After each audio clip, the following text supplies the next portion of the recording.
ਗਰਮੀ ਦੇ ਦਿਨਾਂ ਵਿੱਚ ਦੁਪਹਿਰ ਨੂੰ ਬੇਤਵਾ ਨਦੀ ਦੇ ਤੱਟ ਪਰ ਸਨਾਟਾ ਪਸਰਿਆ ਹੋਇਆ ਸੀ। ਤਪਦੀ ਲੂੰ ਦੇ ਥਪੇੜੇ ਆਪਣੇ ਨਾਲ ਹਵਾ ਦੇ ਸੁੱਕੇ ਘਾਹ ਦੇ ਤਿਨਕੇ ਅਤੇ ਪੱਤੇ ਉੱਡ ਕੇ ਇੱਥੇ ਤੋਂ ਉੱਥੇ ਘੁੰਮਦੇ ਜਿਹੇ ਨਜ਼ਰ ਆ ਰਹੇ ਸੀ। ਬੇਤਵਾ ਦੇ ਤੱਟ ਪਰ ਹੀ ਭੈਰਵ ਬਾਬਾ ਦਾ ਇੱਕ ਮੰਦਿਰ ਬਣਿਆ ਹੈ।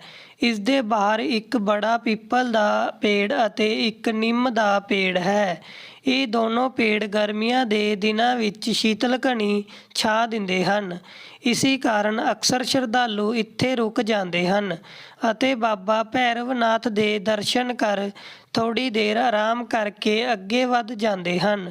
ਨਿੰਮ ਦੇ ਪੇੜ ਦੇ ਨੀਚੇ ਕਾਫੀ ਦਿਨਾਂ ਤੋਂ ਇੱਕ ਬਜ਼ੁਰਗ ਔਰਤ ਨੇ ਆਪਣਾ ਬਸੇਰਾ ਬਣਾ ਲਿਆ ਸੀ। ਦੇਖਣੇ ਵਿੱਚ ਉਹ ਕਿਸੇ ਸ਼ਹਿਰ ਦੀ ਨਜ਼ਰ ਆਉਂਦੀ ਸੀ। ਉਹ ਕਿਸੇ ਕੁਲੀਨ ਘਰ ਦੀ ਨਜ਼ਰ ਆਉਂਦੀ ਸੀ, ਪਰ ਹੁਣ ਉਹ ਫਟੇ ਕੱਪੜੇ ਅਤੇ ਇੱਕ ਜੈਕਟ ਲਈ ਇੱਥੇ ਪਈ ਰਹਿੰਦੀ ਸੀ।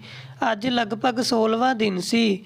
ਮੰਦਿਰ ਵਿੱਚ ਜੋ ਥੋੜ੍ਹਾ ਬਹੁਤ ਪ੍ਰਸ਼ਾਦ ਚੜ੍ਹਦਾ ਸੀ ਜਾਂ ਕਦੀ ਕੋਈ ਰਾਹਗੀਰ ਉਸ ਨੂੰ ਜੋ ਖਾਣਾ ਫੜਾ ਦਿੰਦਾ ਸੀ, ਉਸੀ ਨਾਲ ਉਸਦਾ ਗੁਜ਼ਾਰਾ ਹੁੰਦਾ ਸੀ। ਰਜਿੰਦਰ ਭਟਕਦੇ ਸੁਭਾਅ ਦਾ ਵਿਅਕਤੀ ਸੀ। ਉਹ ਇਕੱਲਾ ਹੀ ਮੋਟਰਸਾਈਕਲ ਚੁੱਕ ਕੇ ਤਪਦੀ ਲੂੰ ਵਿੱਚ ਵੀ ਇੱਥੇ ਤੋਂ ਉੱਥੇ ਕੁਦਰਤੀ ਨਜ਼ਾਰਿਆਂ ਦਾ ਆਨੰਦ ਲੈਣ ਦੇ ਲਈ ਘੁੰਮਦਾ ਰਹਿੰਦਾ ਸੀ। ਰਜਿੰਦਰ ਦੇ ਮੰਮੀ ਪਾਪਾ ਰੋਡ ਐਕਸੀਡੈਂਟ ਵਿੱਚ ਮਾਰੇ ਗਏ ਸੀ। ਉਹਨਾਂ ਦਿਨਾਂ ਵਿੱਚ ਰਜਿੰਦਰ MBA ਫਾਈਨਲ ਈਅਰ ਦਾ ਸਟੂਡੈਂਟ ਸੀ। ਹੁਣ ਰਜਿੰਦਰ ਦੇ ਅੱਗੇ ਪਿੱਛੇ ਕੋਈ ਨਹੀਂ ਸੀ, ਇਸੇ ਲਈ ਉਹ ਥੋੜ੍ਹਾ ਆਜ਼ਾਦ ਹੋ ਕੇ ਕੁਦਰਤੀ ਨਜ਼ਾਰਿਆਂ ਦਾ ਆਨੰਦ ਮਾਣਦਾ ਇੱਧਰ ਉੱਧਰ ਘੁੰਮਦਾ ਰਿਹਾ। ਰਜਿੰਦਰ ਦਾ MBA ਫਾਈਨਲ ਈਅਰ ਦੇ ਦੌਰਾਨ ਹੀ ਨੌਕਰੀ ਦੇ ਲਈ ਪਲੇਸਮੈਂਟ ਵਿੱਚ ਸਿਲੈਕਸ਼ਨ ਹੋ ਚੁੱਕਾ ਸੀ ਅਤੇ ਉਹ ਹੁਣ ਇੱਕ ਮਲਟੀਨੈਸ਼ਨਲ ਕੰਪਨੀ ਵਿੱਚ ਮੈਨੇਜਰ ਦੇ ਅਹੁਦੇ ਪਰ ਕੰਮ ਕਰ ਰਿਹਾ ਸੀ। ਹਫ਼ਤੇ ਦੀ ਛੁੱਟੀ ਦੇ ਸ਼ਨੀਵਾਰ ਅਤੇ ਐਤਵਾਰ ਨੂੰ ਉਹ ਆਪਣੇ ਦੋਸਤਾਂ ਅਤੇ ਰਿਸ਼ਤੇਦਾਰਾਂ ਦੇ ਨਾਲ ਇੱਧਰ ਉੱਧਰ ਘੁੰਮਣੇ ਵਿੱਚ ਬਿਤਾ ਦਿੰਦਾ ਸੀ। ਅੱਜ ਉਹ ਉਦੈਗਿਰੀ ਦੀਆਂ ਗੁਫਾਵਾਂ ਨੂੰ ਦੇਖਣ ਦੇ ਲਈ ਵਿਦਿਸ਼ਾ ਇਕੱਲਾ ਹੀ ਨਿਕਲ ਪਿਆ। ਇੰਨੀ ਲੰਬੀ ਮੋਟਰਸਾਈਕਲ ਦੀ ਡਰਾਈਵਿੰਗ ਉਸਦੇ ਲਈ ਇੱਕ ਸੁਖਦ ਸਫ਼ਰ ਸੀ, ਦੁਖਦਾਈ ਨਹੀਂ। ਭੈਰਵਨਾਥ ਦੇ ਮੰਦਿਰ ਪਰ ਆ ਕੇ ਉਹ ਆਲੇ ਦੁਆਲੇ ਦਾ ਨਜ਼ਾਰਾ ਦੇਖਣ ਲੱਗਾ। ਜਦੀ ਉਸਦੀ ਨਜ਼ਰ ਨਿੰਮ ਦੇ ਨੀਚੇ ਪੇੜ ਦੇ ਨੀਚੇ ਬੈਠੀ ਬਜ਼ੁਰਗ ਔਰਤ ਪਰ ਪਈ। ਬਜ਼ੁਰਗ ਔਰਤ ਦੇ ਚਿਹਰੇ ਵਿੱਚ ਉਸ ਨੂੰ ਇੱਕ ਅਜੀਬ ਜਿਹਾ ਆਕਰਸ਼ਣ ਅਤੇ ਸਨੇਹ ਨਜ਼ਰ ਆਇਆ। ਸ਼ਾਇਦ ਉਸਦਾ ਮਨ ਹਰ ਬੁੱਢੀ ਔਰਤ ਵਿੱਚ ਆਪਣੀ ਦਾਦੀ ਨੂੰ ਹੀ ਲੱਭਦਾ ਸੀ। ਉਹ ਬੜੀ ਸਨੇਹ ਨਾਲ ਉਸ ਬਜ਼ੁਰਗ ਔਰਤ ਨੂੰ ਦੇਖ ਰਿਹਾ ਸੀ। ਉਸਨੇ ਬਜ਼ੁਰਗ ਔਰਤ ਨੂੰ ਕਿਹਾ, ਅੰਮਾ ਕੁਝ ਖਾਓਗੀ? ਲਓ, ਮੇਰੇ ਕੋਲ ਬਿਸਕੁਟ ਦਾ ਪੈਕੇਟ ਹੈ, ਅਸੀਂ ਬਿਸਕੁਟ ਖਾਂਦੇ ਹਾਂ। ਬਜ਼ੁਰਗ ਔਰਤ ਨੇ ਉਸਦੀ ਤਰਫ ਦੇਖਦੇ ਹੋਏ ਆਪਣਾ ਹੱਥ ਅੱਗੇ ਵਧਾ ਦਿੱਤਾ। ਰਜਿੰਦਰ ਨੇ ਅੱਧੇ ਬਿਸਕੁਟ ਬਜ਼ੁਰਗ ਔਰਤ ਦੇ ਹੱਥ ਵਿੱਚ ਰੱਖੇ ਅਤੇ ਅੱਧਾ ਪੈਕਟ ਆਪਣੇ ਹੱਥ ਵਿੱਚ ਲੈ ਕੇ ਬਿਸਕੁਟ ਖਾਣ ਲੱਗਾ। ਖਾਂਦੇ ਖਾਂਦੇ ਉਸਨੇ ਪੁੱਛਿਆ, ਅੰਮਾ ਤੁਸੀਂ ਕਿੱਥੇ ਰਹਿੰਦੀ ਹੋ ਅਤੇ ਇਸ ਪੇੜ ਦੇ ਨੀਚੇ ਕਿਵੇਂ ਬੈਠੀ ਹੋਈ ਹੋ? ਬਜ਼ੁਰਗ ਔਰਤ ਨੇ ਠੰਡਾ ਸਾਹ ਲੈਂਦੇ ਹੋਏ ਕਿਹਾ, ਬੇਟਾ ਹੁਣ ਤਾਂ ਇਹ ਪੇੜ ਹੀ ਮੇਰਾ ਘਰ ਹੈ। ਹਾਂ, ਪਹਿਲਾਂ ਜ਼ਰੂਰ ਮੈਂ ਮਥੁਰਾ ਵਿੱਚ ਰਹਿੰਦੀ ਸੀ। ਉੱਥੇ ਮੇਰਾ ਆਪਣਾ ਇੱਕ ਸ਼ਾਨਦਾਰ ਬੰਗਲਾ ਹੈ। ਮੇਰੇ ਪਤੀ ਦੇ ਸਵਰਗਵਾਸ ਦੇ ਬਾਅਦ 1 ਸਾਲ ਤੱਕ ਤਾਂ ਸਭ ਠੀਕ ਚੱਲਾ, ਪਰ ਹੌਲੀ ਹੌਲੀ ਮੈਂ ਆਪਣੀ ਨੂੰਹ ਦੀ ਅੱਖਾਂ ਦਾ ਕੰਡਾ ਬਣ ਗਈ। ਇੱਕ ਰੋਜ਼ ਮੇਰਾ ਬੇਟਾ ਮੈਨੂੰ ਬੋਲਿਆ, ਅੰਮਾ ਚਲੋ ਅਸੀਂ ਲੋਕ ਕੁਝ ਤੀਰਥ ਸਥਾਨਾਂ ਪਰ ਦਰਸ਼ਨ ਕਰਨ ਜਾ ਰਹੇ ਹਾਂ। ਅਸੀਂ ਲੋਕ ਟ੍ਰੇਨ ਤੋਂ ਵਿਦਿਸ਼ਾ ਵਿੱਚ ਉਤਰੇ ਅਤੇ ਮੇਰਾ ਬੇਟਾ ਮੈਨੂੰ ਇਸ ਮੰਦਿਰ ਦੇ ਕਿਨਾਰੇ ਬਿਠਾ ਕੇ ਇਹ ਕਹਿ ਕੇ ਚਲਾ ਗਿਆ ਕਿ ਅੰਮਾ ਮੈਂ ਕੁਝ ਜ਼ਰੂਰੀ ਕੰਮ ਤੋਂ ਜਾ ਰਿਹਾ ਹਾਂ ਅਤੇ 2 ਘੰਟੇ ਵਿੱਚ ਆ ਜਾਊਂਗਾ। ਅੱਜ 16 ਦਿਨ ਹੋ ਗਏ ਮੈਨੂੰ ਇੰਤਜ਼ਾਰ ਕਰਦੇ ਕਰਦੇ, ਪਰ ਨਾ ਤਾਂ ਬੇਟਾ ਆਇਆ ਅਤੇ ਨਾ ਹੀ ਉਸਦੀ ਕੋਈ ਖਬਰ। ਜਦ ਮੈਨੂੰ ਲੱਗਾ ਕਿ ਉਸਦੀ ਪਤਨੀ ਮੈਨੂੰ ਬਿਲਕੁਲ ਵੀ ਪਸੰਦ ਨਹੀਂ ਕਰਦੀ ਸੀ, ਸ਼ਾਇਦ ਇਸ ਲਈ ਮੇਰਾ ਬੇਟਾ ਮੈਨੂੰ ਇੱਥੇ ਭਗਵਾਨ ਭੈਰਵਨਾਥ ਦੀ ਸ਼ਰਨ ਵਿੱਚ ਛੱਡ ਕੇ ਚਲਾ ਗਿਆ। ਇਹ ਕਹਿੰਦੇ ਹੋਏ ਬਜ਼ੁਰਗ ਔਰਤ ਦੀ ਅੱਖਾਂ ਹੰਝੂਆਂ ਨਾਲ ਭਰ ਆਈ। ਰਜਿੰਦਰ ਦੇ ਮਨ ਵਿੱਚ ਉਸਦੀ ਸਵਰਗਵਾਸੀ ਦਾਦੀ ਅਤੇ ਉਸਦੀ ਮਾਂ ਦੋਵੇਂ ਇੱਕ ਸਾਥ ਉਤਰ ਆਏ ਅਤੇ ਰਜਿੰਦਰ ਦੀ ਅੱਖਾਂ ਵਿੱਚ ਹੰਝੂ ਦੀ 2 ਬੂੰਦਾਂ ਝਲਕ ਪਈ। ਰਜਿੰਦਰ ਮਾਤਾ ਪਿਤਾ ਦੀ ਮੌਤ ਦੇ ਬਾਅਦ ਘਰ ਪਰ ਇੱਕਦਮ ਇਕੱਲਾ ਹੋ ਗਿਆ ਸੀ। ਉਸ ਨੂੰ ਮਾਤਾ ਪਿਤਾ ਦੇ ਬਿਨਾਂ ਘਰ ਖਾਣੇ ਨੂੰ ਦੌੜਦਾ ਸੀ, ਇਸ ਲਈ ਉਹ ਘਰ ਵਿੱਚ ਘੱਟ ਹੀ ਰਹਿੰਦਾ ਅਤੇ ਆਪਣਾ ਦੁੱਖ ਦਰਦ ਘੁੰਮ ਕੇ ਘੱਟ ਕਰਨੇ ਦੀ ਕੋਸ਼ਿਸ਼ ਕਰਦਾ ਰਹਿੰਦਾ। ਉਸ ਨੇ ਬਜ਼ੁਰਗ ਔਰਤ ਤੋਂ ਪੁੱਛਿਆ, ਅੰਮਾ ਕਿਆ ਤੁਸੀਂ ਮੇਰੇ ਨਾਲ ਮੇਰੇ ਘਰ ਚੱਲੋਗੀ? ਬਜ਼ੁਰਗ ਔਰਤ ਨੇ ਕਿਹਾ, ਬੇਟਾ ਜਦ ਮੇਰਾ ਆਪਣਾ ਖੂਨ ਆਪਣਾ ਬੇਟਾ ਜਿਸ ਨੂੰ 9 ਮਹੀਨੇ ਆਪਣੀ ਕੁੱਖ ਵਿੱਚ ਰੱਖਿਆ, ਜਦ ਉਹ ਹੀ ਮੈਨੂੰ ਨਹੀਂ ਰੱਖ ਸਕਿਆ ਤਾਂ ਤੂੰ ਮੈਨੂੰ ਆਪਣੇ ਘਰ ਲੈ ਜਾ ਕੇ ਕਿਆ ਕਰੇਂਗਾ? ਰਹਿਣ ਦੇ ਬੇਟਾ, ਮੇਰੇ ਪਰ ਦਇਆ ਨਾ ਕਰ। ਮੈਂ ਇੱਥੇ ਹੀ ਭਗਵਾਨ ਦੀ ਸ਼ਰਨ ਵਿੱਚ ਆਪਣੇ ਜੀਵਨ ਦੇ ਸ਼ੇਸ਼ ਦਿਨ ਗੁਜ਼ਾਰ ਲੂੰਗੀ। ਰਜਿੰਦਰ ਨੇ ਕਿਹਾ, ਅੰਮਾ ਮੇਰੇ ਮਾਤਾ ਪਿਤਾ ਰੋਡ ਐਕਸੀਡੈਂਟ ਵਿੱਚ ਸਵਰਗਵਾਸੀ ਹੋ ਗਏ ਹਨ ਅਤੇ ਹੁਣ ਮੇਰੇ ਘਰ ਵਿੱਚ ਮੇਰੇ ਇਲਾਵਾ ਹੋਰ ਕੋਈ ਨਹੀਂ ਹੈ।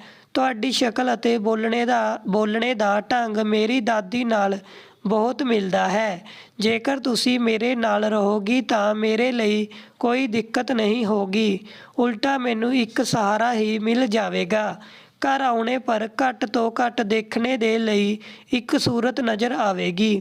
ਤੁਹਾਡੇ ਤੋਂ ਜੇਕਰ ਬਣ ਸਕੇ ਤਾਂ ਮੇਰੇ ਲਈ ਤੁਸੀਂ ਖਾਣਾ ਬਣਾ ਦਿਆ ਕਰਨਾ ਅਤੇ ਘਰ ਦੇਖ ਲਿਆ ਕਰਨਾ। ਤੁਹਾਨੂੰ ਰਹਿਣੇ ਨੂੰ ਘਰ ਮਿਲ ਜਾਵੇਗਾ ਅਤੇ ਮੇਰੇ ਲਈ ਮੇਰੀ ਮਾਂ ਅਤੇ ਦਾਦੀ ਦੀ ਇੱਕ ਛਾਂ। ਅੰਮਾ ਨੇ ਕਿਹਾ, ਬੇਟਾ ਇਹ ਤੈਨੂੰ 2 ਮਿੰਟ ਦਾ ਮੋਹ ਹੋ ਰਿਹਾ ਹੈ। 1-2 ਦਿਨ ਵਿੱਚ ਮੈਂ ਤੈਨੂੰ ਬੋਝ ਲੱਗਣ ਲੱਗੂੰਗੀ ਅਤੇ ਫਿਰ ਤੂੰ ਮੈਨੂੰ ਕੱਢ ਦੇਂਗਾ। ਨਾ ਬਾਬਾ ਨਾ, ਮੈਂ ਇੱਥੇ ਹੀ ਭਲੀ ਹਾਂ ਭਗਵਾਨ ਭੈਰਵਨਾਥ ਦੀ ਸ਼ਰਨ ਵਿੱਚ। ਕਿਸੇ ਨੂੰ ਆਪਣੇ ਮਾਂ-ਬਾਪ ਬੋਝ ਲੱਗਦੇ ਹਨ ਕਿਆ? ਅਤੇ ਦੁਨੀਆ ਵਿੱਚ ਕੁਝ ਲੋਕ ਐਸੇ ਵੀ ਹਨ ਜਿਨ੍ਹਾਂ ਦੇ ਸਿਰ ਤੋਂ ਮਾਂ-ਬਾਪ ਦਾ ਸਾਇਆ ਹਟ ਜਾਂਦਾ ਹੈ। ਮੈਨੂੰ ਮੇਰੀ ਦਾਦੀ ਬਹੁਤ ਪਿਆਰ ਕਰਦੀ ਸੀ ਅਤੇ ਮੇਰੇ ਪਾਪਾ ਮੰਮੀ ਵੀ ਦਾਦੀ ਨੂੰ ਬਹੁਤ ਪਿਆਰ ਕਰਦੇ ਸੀ। ਅੱਜ ਮੇਰੇ ਘਰ ਵਿੱਚ ਕੋਈ ਨਹੀਂ ਹੈ। ਮੈਨੂੰ ਮੇਰੀ ਮੰਮੀ ਅਤੇ ਦਾਦੀ ਦੀ ਬਹੁਤ ਯਾਦ ਆਉਂਦੀ ਹੈ। ਮੈਂ ਤੁਹਾਡੇ ਵਿੱਚ ਆਪਣੀ ਦਾਦੀ ਦੀ ਹੀ ਛਵੀ ਨੂੰ ਦੇਖਦਾ ਹਾਂ। ਮੈਂ ਵਿਸ਼ਵਾਸ ਦਿਲਾਉਂਦਾ ਹਾਂ ਕਿ ਤੁਸੀਂ ਮੈਨੂੰ ਕਦੀ ਵੀ ਬੋਝ ਨਹੀਂ ਲੱਗੋਗੀ। ਗਹਿਰਾ ਸਾਹ ਲੈਂਦੇ ਹੋਏ ਰਜਿੰਦਰ ਬੋਲਿਆ। ਅੰਮਾ ਦਾ ਗਲਾ ਅਵਰੁੱਧ ਹੋ ਗਿਆ ਅਤੇ ਉਸਦੀ ਅੱਖਾਂ ਵਿੱਚ ਹੰਝੂ ਭਰ ਆਏ। ਉਹ ਕੁਝ ਨਾ ਬੋਲ ਸਕੀ। ਰਜਿੰਦਰ ਨੇ ਅੰਮਾ ਦਾ ਹੱਥ ਫੜਿਆ ਅਤੇ ਕਿਹਾ, ਚਲੋ ਅੰਮਾ, ਸ਼ਾਮ ਹੋਣੇ ਨੂੰ ਹੈ, ਹੁਣ ਘਰ ਚੱਲਦੇ ਹਾਂ। ਅੰਮਾ ਨੇ ਅਵਿਸ਼ਵਾਸ ਨਾਲ ਰਜਿੰਦਰ ਦੀ ਤਰਫ ਦੇਖਿਆ। ਉਹਨਾਂ ਨੂੰ ਲੱਗਿਆ ਸ਼ਾਇਦ ਭੈਰਵਨਾਥ ਨੇ ਹੀ ਰਜਿੰਦਰ ਦੇ ਮਨ ਵਿੱਚ ਮੇਰੇ ਲਈ ਇਹ ਭਾਵਨਾ ਪੈਦਾ ਕਰ ਦਿੱਤੀ ਹੈ। ਰਜਿੰਦਰ ਨੇ ਅੰਮਾ ਨੂੰ ਮੋਟਰਸਾਈਕਲ ਪਰ ਬਿਠਾਇਆ ਅਤੇ ਬਿਨਾਂ ਉਦੈਗਿਰੀ ਦੀਆਂ ਗੁਫਾਵਾਂ ਦੇਖੇ ਹੋਏ ਹੀ ਵਾਪਿਸ ਆਪਣੇ ਘਰ ਚਲਾ ਆਇਆ। ਇਸ ਘਟਨਾ ਨੂੰ ਅੱਜ 6 ਮਹੀਨੇ ਹੋ ਚੁੱਕੇ ਹਨ। ਰਜਿੰਦਰ ਹੁਣ ਨਿਯਮਿਤ ਤੌਰ ਪਰ ਸਮੇਂ ਨਾਲ ਘਰ ਆ ਜਾਂਦਾ ਹੈ। ਅੰਮਾ ਜੀ ਖਾਣਾ ਬਣਾ ਕੇ ਉਸਦੇ ਆਉਣੇ ਦਾ ਇੰਤਜ਼ਾਰ ਕਰਦੀ ਹਨ ਅਤੇ ਸੌਂਦੇ ਸਮੇਂ ਉਸਦੇ ਸਿਰ ਪਰ ਸਨੇਹ ਨਾਲ ਹੱਥ ਰੱਖ ਦਿੰਦੀ ਹਨ। ਸਵੇਰੇ ਰਜਿੰਦਰ ਦੇ ਉੱਠਣੇ ਤੋਂ ਪਹਿਲਾਂ ਅੰਮਾ ਜੀ ਭਗਵਾਨ ਦੀ ਪੂਜਾ ਕਰ ਲੈਂਦੀ ਹਨ ਅਤੇ ਰਜਿੰਦਰ ਦਾ ਨਾਸ਼ਤਾ ਅਤੇ ਖਾਣਾ ਬਣਾ ਕੇ ਰੱਖ ਲੈਂਦੀ ਹਨ। ਅੰਮਾ ਨੂੰ ਜੇਕਰ ਇੱਕ ਘਰ ਮਿਲਿਆ ਹੈ ਤਾਂ ਰਜਿੰਦਰ ਨੂੰ ਦਾਦੀ ਅਤੇ ਮਾਂ ਦਾ ਸੱਚਾ ਪਿਆਰ। ਦੋਵੇਂ ਇੱਕ ਦੂਸਰੇ ਦਾ ਸਾਥ ਪਾ ਕੇ ਬਹੁਤ ਖੁਸ਼ ਸੀ। ਇਹ ਉਹਨਾਂ ਨੂੰ ਬਾਬਾ ਭੈਰਵਨਾਥ ਦੀ ਦੇਣ ਹੈ। ਹੁਣ ਰਜਿੰਦਰ ਦੀ ਜ਼ਿੰਦਗੀ ਢੰਗ ਨਾਲ ਸੈਟਲ ਹੋ ਗਈ। ਰਜਿੰਦਰ ਰਾਤ ਨੂੰ ਕਾਫੀ ਦੇਰ ਨਾਲ ਸੋਇਆ ਸੀ। ਹੁਣ ਉਸਦੇ ਦਫ਼ਤਰ ਜਾਣੇ ਦਾ ਸਮੇਂ ਹੋ ਗਿਆ ਸੀ, ਪਰ ਹੁਣੇ ਉਸਦੀ ਨੀਂਦ ਪੂਰੀ ਨਹੀਂ ਹੋਈ ਸੀ। ਅਚਾਨਕ ਰਜਿੰਦਰ ਨੇ ਆਪਣੇ ਮੱਥੇ ਪਰ ਠੰਡੀ ਉਂਗਲੀਆਂ ਦਾ ਸਪਰਸ਼ ਅਨੁਭਵ ਕੀਤਾ। ਉਸ ਨੂੰ ਲੱਗਾ ਜਿਵੇਂ ਉਸਦੀ ਮਾਂ ਆ ਕੇ ਉਸ ਨੂੰ ਦੁਲਾਰ ਕਰ ਜਗਾ ਰਹੀ ਹੈ। ਦੁਬਾਰਾ ਠੰਡੀ ਉਂਗਲੀਆਂ ਦਾ ਸਪਰਸ਼ ਜਦ ਉਸਦੇ ਚਿਹਰੇ ਪਰ ਉਸਨੇ ਮਹਿਸੂਸ ਕੀਤਾ ਤਾਂ ਉਸ ਨੇ ਅੱਖ ਖੋਲ੍ਹ ਦਿੱਤੀ। ਉਸ ਨੇ ਦੇਖਿਆ ਬਜ਼ੁਰਗ ਅੰਮਾ ਪੂਜਾ ਕਰਕੇ ਆਉਣੇ ਦੇ ਬਾਅਦ ਆਪਣੇ ਗਿੱਲੇ ਅਤੇ ਫੁੱਲਾਂ ਦੀ ਖੁਸ਼ਬੂ ਭਰੇ ਹੱਥਾਂ ਨਾਲ ਉਸਦੇ ਮੱਥੇ ਅਤੇ ਵਾਲਾਂ ਨੂੰ ਸਹਿਲਾ ਰਹੀ ਸੀ। ਰਜਿੰਦਰ ਨੇ ਅੰਮਾ ਦਾ ਹੱਥ ਆਪਣੇ ਹੱਥਾਂ ਵਿੱਚ ਥਾਮ ਲਿਆ ਅਤੇ ਉਸ ਨੂੰ ਬੁੱਲ੍ਹਾਂ ਨਾਲ ਛੂਹ ਕੇ ਫਿਰ ਤੋਂ ਮੱਥੇ ਨਾਲ ਲਗਾ ਲਿਆ। ਉਸਦੇ ਹੱਥ ਆਪਣੇ ਆਪ ਅੰਮਾ ਦੇ ਪੈਰਾਂ ਨੂੰ ਜਾ ਪਹੁੰਚੇ ਅਤੇ ਅੰਮਾ ਦੇ ਹੱਥ ਆਪਣੇ ਆਪ ਆਸ਼ੀਰਵਾਦ ਦੇਣੇ ਦੇ ਲਈ ਉਸਦੇ ਸਿਰ ਪਰ ਪਹੁੰਚ ਗਏ। ਅੱਖਾਂ ਬੰਦ ਕਰਕੇ ਅਤੇ ਬੁਦਬੁਦਾ ਕੇ ਅੰਮਾ ਨੇ ਭਗਵਾਨ ਤੋਂ ਕੁਝ ਪ੍ਰਾਰਥਨਾ ਕੀਤੀ। ਅੰਮਾ ਬੋਲੀ, ਬੇਟਾ ਉੱਠੋ, ਦਫ਼ਤਰ ਜਾਣੇ ਦਾ ਸਮੇਂ ਹੋ ਗਿਆ। ਰਜਿੰਦਰ ਬੋਲਿਆ, ਅੰਮਾ, ਮੇਰੇ ਦੋਸਤਾਂ ਨੇ ਮੇਰੇ ਨਾਲ ਮਿਲ ਕੇ ਇੱਕ ਛੋਟੀ ਜਿਹੀ ਫੈਕਟਰੀ ਪਾਉਣੇ ਦਾ ਫੈਸਲਾ ਲਿਆ ਹੈ। ਅੱਜ ਤੋਂ ਦਫ਼ਤਰ ਤਾਂ ਨਹੀਂ ਜਾਊਂਗਾ, ਬਸ ਇਸ ਫੈਕਟਰੀ ਦੀ ਸ਼ੁਰੂਆਤ ਕਰਨੀ ਹੈ। ਦੁਪਹਿਰ ਨੂੰ 10 ਵਜੇ ਫੈਕਟਰੀ ਦੀ ਪੂਜਾ ਤੁਹਾਡੇ ਹੱਥ ਨਾਲ ਹੋਣੀ ਹੈ। ਤੁਸੀਂ ਤਿਆਰ ਰਹਿਣਾ। ਬੇਟਾ, ਖੁਦ ਦਾ ਧੰਦਾ ਤਾਂ ਖੁਦ ਦਾ ਹੀ ਧੰਦਾ ਹੁੰਦਾ ਹੈ। ਅੱਜ ਤੂੰ ਸਹੀ ਰਾਹ ਚੁਣੀ ਹੈ। ਸਮੇਂ ਦੇ ਨਾਲ-ਨਾਲ ਇਹ ਛੋਟੀ ਫੈਕਟਰੀ ਈਸ਼ਵਰ ਦੀ ਕਿਰਪਾ, ਆਸ਼ੀਰਵਾਦ ਅਤੇ ਤੇਰੀ ਮਿਹਨਤ ਨਾਲ ਇੱਕ ਬਹੁਤ ਬੜੀ ਫੈਕਟਰੀ ਵਿੱਚ ਬਦਲ ਜਾਵੇਗੀ। ਇਹੋ ਜਿਹਾ ਮੇਰਾ ਵਿਸ਼ਵਾਸ ਹੈ। ਕਹਿੰਦੇ ਹੋਏ ਅੰਮਾ ਦੀ ਅੱਖਾਂ ਵਿੱਚ ਆਸ਼ਾ ਦੇ ਨਵੇਂ ਦੀਪ ਜਲ ਉੱਠੇ। ਫੈਕਟਰੀ ਸ਼ੁਰੂ ਹੋਏ ਮਾਤਰ 1 ਸਾਲ ਹੋਇਆ ਹੈ, ਪਰ ਫੈਕਟਰੀ ਦੀ ਗਰੋਥ ਉਸਦੇ ਤਿਆਰ ਮਾਲ ਦੀ ਚੰਗੀ ਕੁਆਲਿਟੀ ਦੇ ਕਾਰਨ ਅਤੇ ਉਸ ਨਾਲ ਜੁੜੇ ਲੋਕਾਂ ਦੀ ਮਿਹਨਤ ਦੇ ਕਾਰਨ ਬਹੁਤ ਤੇਜ਼ੀ ਨਾਲ ਹੋ ਰਹੀ ਹੈ। ਰਜਿੰਦਰ ਹੁਣ ਇੱਕ ਹੋਰ ਨਵੀਂ ਫੈਕਟਰੀ ਸ਼ੁਰੂ ਕਰਨੇ ਦਾ ਵਿਚਾਰ ਕਰ ਰਿਹਾ ਹੈ। ਰਜਿੰਦਰ ਦਿਨੋਂ-ਦਿਨ ਵਿਅਸਤ ਅਤੇ ਹੋਰ ਵਿਅਸਤ ਹੁੰਦਾ ਜਾ ਰਿਹਾ ਹੈ। ਅੰਮਾ ਨੇ ਉਸ ਨੂੰ ਇੱਕ ਦਿਨ ਕਿਹਾ, ਬੇਟਾ, ਸਿਰਫ ਕੰਮ ਹੀ ਜੀਵਨ ਦਾ ਉਦੇਸ਼ ਨਹੀਂ ਹੁੰਦਾ। ਤੈਨੂੰ ਕੰਮ ਦੇ ਲਈ ਵੀ ਇੱਕ ਸਹਾਰੇ ਦੀ ਜ਼ਰੂਰਤ ਹੈ। ਕਿਉਂ ਨਾ ਇੱਕ ਚੰਗੀ ਜਿਹੀ ਕੁੜੀ ਨਾਲ ਤੇਰਾ ਵਿਆਹ ਕਰ ਦਿੱਤਾ ਜਾਵੇ। ਹਾਂ ਮਾਂ, ਜੀਵਨ ਦੀ ਵਿਅਸਤਾ ਵਿੱਚ ਅਤੇ ਭਾਗਮ-ਭਾਗ ਵਿੱਚ ਕਦੀ ਹੀ ਸੋਚਣੇ ਦਾ ਸਮੇਂ ਹੀ ਨਹੀਂ ਮਿਲਿਆ। ਹੁਣ ਇਸ ਕੰਮ ਨੂੰ ਵੀ ਫਾਈਨਲ ਕਰ ਹੀ ਲਿਆ ਜਾਵੇ। ਰਜਿੰਦਰ ਦੀ ਨਿਗਾਹਾਂ ਵਿੱਚ ਤੁਰੰਤ ਸੰਗੀਤਾ ਦੀ ਤਸਵੀਰ ਉੱਭਰ ਆਈ। ਸੰਗੀਤਾ ਉਸਦੇ ਮਾਮਾ ਦੀ ਬੇਟੀ ਦੀ ਸਹੇਲੀ ਸੀ, ਜੋ ਪੜ੍ਹਾਈ ਪੂਰੀ ਕਰਨੇ ਦੇ ਬਾਅਦ ਉਸੀ ਦੇ ਸ਼ਹਿਰ ਵਿੱਚ ਸ਼ਾਇਦ ਕਿਤੇ ਨੌਕਰੀ ਕਰ ਰਹੀ ਸੀ। ਰਜਿੰਦਰ ਦੀ ਮੁਲਾਕਾਤ ਕਦੀ-ਕਵਾਰ ਹੋ ਜਾਂਦੀ ਸੀ। ਉਸਦਾ ਸੁਭਾਅ ਅਤੇ ਸ਼ਲੀਨਤਾ ਰਜਿੰਦਰ ਨੂੰ ਬਹੁਤ ਚੰਗਾ ਲੱਗਦਾ ਸੀ। ਅੰਮਾ ਅਤੇ ਰਜਿੰਦਰ ਸੰਗੀਤਾ ਦੇ ਘਰ ਗਏ ਅਤੇ ਵਿਆਹ ਦਾ ਪ੍ਰਸਤਾਵ ਦਿੱਤਾ। ਸੰਗੀਤਾ ਦੇ ਪਾਪਾ ਨੇ ਤੁਰੰਤ ਹਾਂ ਕਰ ਦਿੱਤੀ ਅਤੇ ਸੰਗੀਤਾ ਦੁਲਹਨ ਬਣ ਕੇ ਅਗਲੇ ਮਹੀਨੇ ਹੀ ਰਜਿੰਦਰ ਦੇ ਘਰ ਆ ਗਈ। ਰਜਿੰਦਰ ਜਿੰਨਾ ਪਿਆਰ ਅੰਮਾ ਜੀ ਨੂੰ ਕਰਦਾ ਸੀ, ਸੰਗੀਤਾ ਅੰਮਾ ਜੀ ਦੇ ਗੁਣਾਂ ਤੋਂ ਅਤੇ ਉਹਨਾਂ ਦੇ ਸਨੇਹ ਨਾਲ ਉਸ ਤੋਂ ਕਿਤੇ ਜ਼ਿਆਦਾ ਪ੍ਰਭਾਵਿਤ ਸੀ। ਅੰਮਾ ਜੀ ਨੇ ਇਸ ਘਰ ਵਿੱਚ ਉਸਦੀ ਮਾਂ ਦਾ ਸਥਾਨ ਲੈ ਲਿਆ। ਨਾ ਜਾਣੇ ਅੰਮਾ ਜੀ ਕਿਵੇਂ ਉਸਦੇ ਦਿਲ ਦੀ ਹਰ ਗੱਲ ਜਾਣ ਲੈਂਦੀ ਸੀ ਅਤੇ ਉਸਦੀ ਹਰ ਚਾਹਤ ਉਸਦੇ ਕਹੇ ਬਿਨਾਂ ਹੀ ਪੂਰੀ ਕਰ ਦਿੰਦੀ ਸੀ। ਸਮੇਂ ਬੀਤਦਾ ਗਿਆ ਅਤੇ ਰਜਿੰਦਰ ਦੇ ਘਰ ਵਿੱਚ ਇੱਕ ਬੇਟਾ ਸੋਨੂ, ਇੱਕ ਬੇਟੀ ਸਰਗਮ, 2 ਫੁੱਲਾਂ ਦੀ ਤਰ੍ਹਾਂ ਖੁਸ਼ੀਆਂ ਬਿਖੇਰਨ ਲੱਗੇ। ਸਾਡੀ ਅੰਮਾ ਜੀ ਹੁਣ ਦਾਦੀ ਬਣ ਗਈ ਸੀ ਅਤੇ ਹੁਣ ਉਹਨਾਂ ਦੀ ਮੁੱਖ ਜ਼ਿੰਮੇਵਾਰੀ ਰਜਿੰਦਰ ਅਤੇ ਸੰਗੀਤਾ ਨਹੀਂ, ਬਲਕਿ ਸੋਨੂ ਅਤੇ ਸਰਗਮ ਹੋ ਗਏ। ਅੰਮਾ ਜੀ ਦਾ ਬਿਸਤਰ ਹੁਣ ਸੋਨੂ ਅਤੇ ਸਰਗਮ ਦੇ ਕਮਰੇ ਵਿੱਚ ਲੱਗ ਗਿਆ ਸੀ। ਰਾਤ ਨੂੰ ਸੌਣੇ ਦੇ ਪਹਿਲਾਂ ਢੇਰੋਂ-ਢੇਰ ਕਹਾਣੀਆਂ ਸੁਣਾਉਣਾ ਅਤੇ ਜਾਗਣੇ ਦੇ ਬਾਅਦ ਇੱਕ ਬੱਚਾ ਉਹਨਾਂ ਦੇ ਗਲੇ ਨਾਲ ਝੂਲਦਾ ਸੀ ਤਾਂ ਸਰਗਮ ਪਿੱਠ ਪਰ ਝੂਲ ਕੇ ਉਹਨਾਂ ਪਰ ਆਪਣਾ ਬਰਾਬਰੀ ਦਾ ਅਧਿਕਾਰ ਜਿਹਾ ਦਿਖਾਉਂਦੀ ਰਹਿੰਦੀ ਸੀ। ਬੱਚਿਆਂ ਨੂੰ ਦੁਪਹਿਰ ਦਾ ਖਾਣਾ ਬਿਨਾਂ ਦਾਦੀ ਮਾਂ ਦੇ ਹੋ ਇਹ ਸੰਭਵ ਹੀ ਨਹੀਂ ਸੀ। ਜੇਕਰ ਬੱਚੇ ਮੰਮੀ ਪਾਪਾ ਦੇ ਨਾਲ ਬਾਜ਼ਾਰ ਜਾਂਦੇ ਤਾਂ ਉਹ ਜਿੱਦ ਕਰਕੇ ਦਾਦੀ ਮਾਂ ਨੂੰ ਜ਼ਰੂਰ ਆਪਣੇ ਨਾਲ ਲੈ ਜਾਂਦੇ। ਸੰਗੀਤਾ ਅਤੇ ਰਜਿੰਦਰ ਵੀ ਆਪਣੇ ਦੋਵੇਂ ਬੱਚਿਆਂ ਦੀ ਜ਼ਿੰਮੇਵਾਰੀ ਅੰਮਾ ਜੀ ਨੂੰ ਦੇ ਕੇ ਇੱਕਦਮ ਬੇਫਿਕਰ ਹੋ ਚੁੱਕੇ ਸੀ। ਰਜਿੰਦਰ ਹੁਣ ਇੱਕ ਬਹੁਤ ਬੜਾ ਉਦਯੋਗਪਤੀ ਹੋ ਚੁੱਕਾ ਸੀ। ਉਸ ਨੂੰ ਸੰਗੀਤਾ ਦੇ ਰੂਪ ਵਿੱਚ ਇੱਕ ਬਹੁਤ ਚੰਗਾ ਬਿਜ਼ਨਸ ਪਾਰਟਨਰ ਅਤੇ ਜੀਵਨ ਸਾਥੀ ਮਿਲਿਆ ਸੀ। ਇਸ ਵਜ੍ਹਾ ਨਾਲ ਉਹਨਾਂ ਦਾ ਉਦਯੋਗਿਕ ਸਾਮਰਾਜ ਹੁਣ ਨਵੀਆਂ ਉਚਾਈਆਂ ਨੂੰ ਛੂਹ ਰਿਹਾ ਸੀ। ਉਸਦੇ ਉਦਯੋਗ ਦੇ ਬ੍ਰਾਂਚ ਦਫ਼ਤਰ ਹੁਣ ਦੇਸ਼ ਛੂਹ ਦੇ ਲਗਭਗ ਸਾਰੇ ਪ੍ਰਮੁੱਖ ਨਗਰਾਂ ਵਿੱਚ ਸਥਾਪਿਤ ਹੋ ਚੁੱਕੇ ਸੀ, ਜਿਨ੍ਹਾਂ ਵਿੱਚ ਅਨੇਕ ਕਰਮਚਾਰੀ ਕੰਮ ਕਰਦੇ ਸੀ। ਅੰਮਾ ਜੀ ਦਾ ਬੇਟਾ ਅੰਕਿਤ, ਜੋ ਉਹਨਾਂ ਨੂੰ ਵਿਦਿਸ਼ਾ ਦੇ ਰੇਲਵੇ ਸਟੇਸ਼ਨ ਪਰ ਉਤਾਰ ਕੇ ਭੈਰਵਨਾਥ ਜੀ ਦੇ ਮੰਦਿਰ ਵਿੱਚ ਛੱਡ ਗਿਆ ਸੀ, ਉਹ ਆਪਣੇ ਘਰੇਲੂ ਕਲੇਸ਼ ਤੋਂ ਦੁਖੀ ਹੋ ਕੇ ਅਤੇ ਆਪਣੀ ਪਤਨੀ ਨਾਲ ਸੁੱਖ ਨਾਲ ਜੀਣੇ ਦੀ ਚਾਹ ਵਿੱਚ ਉਸਨੇ ਮਾਂ ਨੂੰ ਛੱਡ ਤਾਂ ਦਿੱਤਾ ਸੀ, ਪਰ ਉਸਦਾ ਅੰਤਰ ਹਾਹਾਕਾਰ ਕਰਦਾ ਰਹਿ ਜਾਂਦਾ, ਜਿਸ ਨੂੰ ਉਹ ਕਿਸੇ ਨਾਲ ਸਾਂਝਾ ਵੀ ਨਹੀਂ ਕਰ ਪਾਉਂਦਾ ਸੀ। ਹੁਣ ਘਰ ਵਿੱਚ ਉਸਦੀ ਪਤਨੀ ਦਾ ਇੱਕ ਛਤਰ ਰਾਜ ਸੀ। ਘਰ ਦੇ ਖਰਚੇ ਅਤੇ ਦੁਕਾਨ ਤੋਂ ਫਿਜ਼ੂਲ ਖਰਚ ਦੇ ਲਈ ਪੈਸੇ ਨਿਕਾਲਣਾ ਹੁਣ ਉਸ ਦੀ ਇੱਛਾ ਅਨੁਸਾਰ ਹੋਣ ਲੱਗਾ ਸੀ।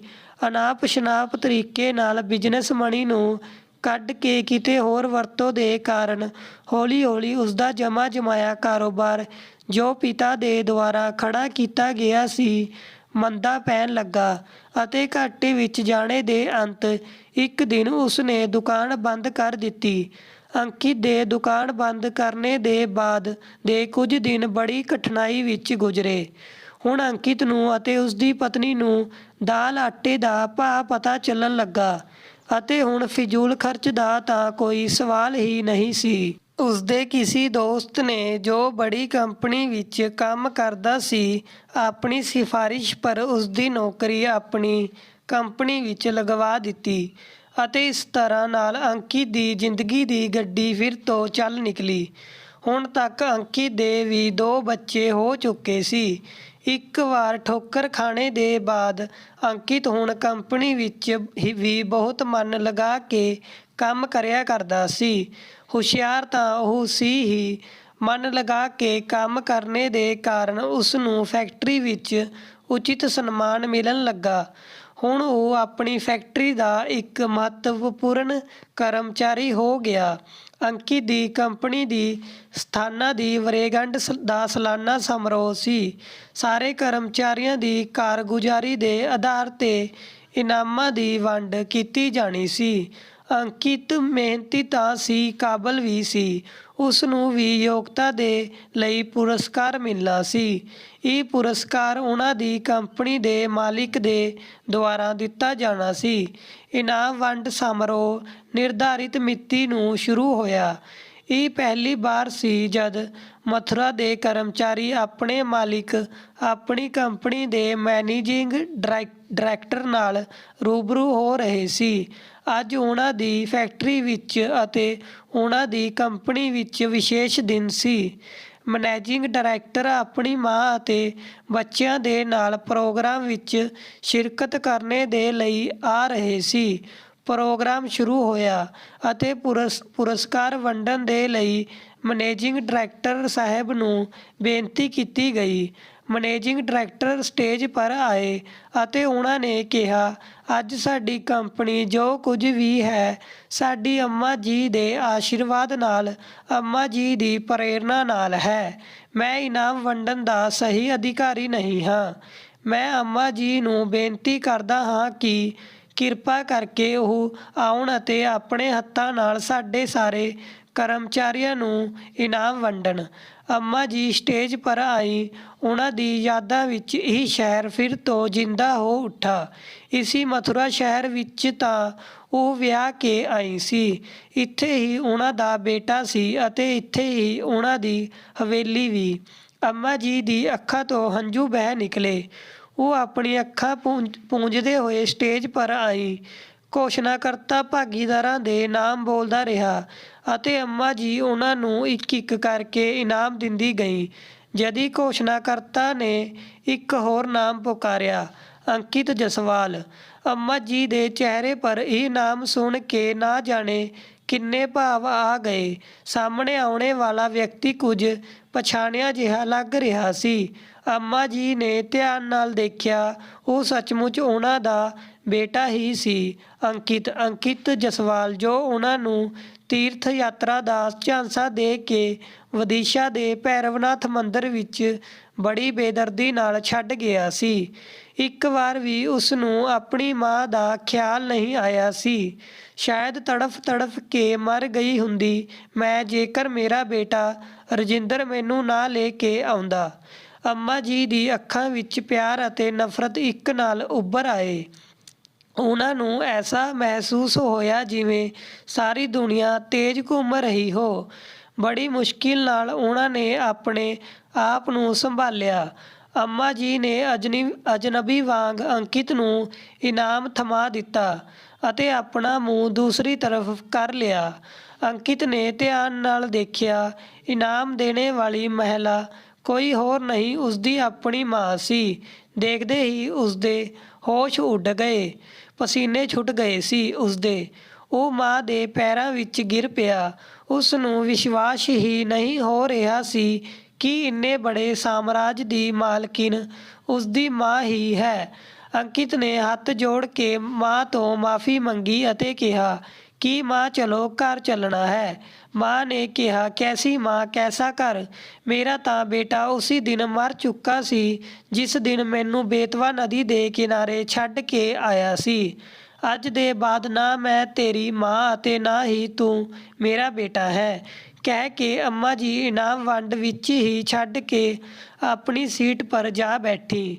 ਅੰਕਿਤ ਮਾਫ਼ੀ ਮੰਗਦਾ ਰਿਹਾ, ਪਰ ਉਸਦੀ ਤਰਫ ਅੰਮਾ ਨੇ ਦੇਖਿਆ ਤੱਕ ਨਹੀਂ ਅਤੇ ਕੁਝ ਸਮੇਂ ਬਾਅਦ ਮੂੰਹ ਮੋੜ ਕੇ ਵਾਪਿਸ ਰਜਿੰਦਰ ਦੇ ਨਾਲ ਚਲੀ ਗਈ। ਅੰਕਿਤ ਜਸਵਾਲ ਸ਼ੁਰੂ ਤੋਂ ਹੀ ਆਪਣੀ ਮਾਂ ਦਾ ਬੜਾ ਲਾਡਲਾ ਸੀ, ਪਰ ਉਹ ਇੱਕ ਕਮਜ਼ੋਰ ਮਾਨਸਿਕਤਾ ਦਾ ਵਿਅਕਤੀ ਸੀ। ਜਦ ਉਸਦਾ ਵਿਆਹ ਸ਼ਾਂਤੀ ਨਾਲ ਹੋਇਆ ਤਾਂ ਸ਼ੁਰੂ ਵਿੱਚ ਤਾਂ ਸਭ ਠੀਕ ਠਾਕ ਚੱਲਿਆ, ਪਰ ਸ਼ਾਂਤੀ ਨੂੰ ਵੀ ਅਹਿਸਾਸ ਹੋ ਚੁੱਕਾ ਸੀ ਕਿ ਅੰਕਿਤ ਇੱਕ ਕਮਜ਼ੋਰ ਸ਼ਖਸੀਅਤ ਵਾਲਾ ਵਿਅਕਤੀ ਹੈ ਅਤੇ ਇਸ ਪਰ ਆਪਣਾ ਪੂਰਾ ਕਾਬੂ ਕੀਤਾ ਜਾ ਸਕਦਾ ਹੈ।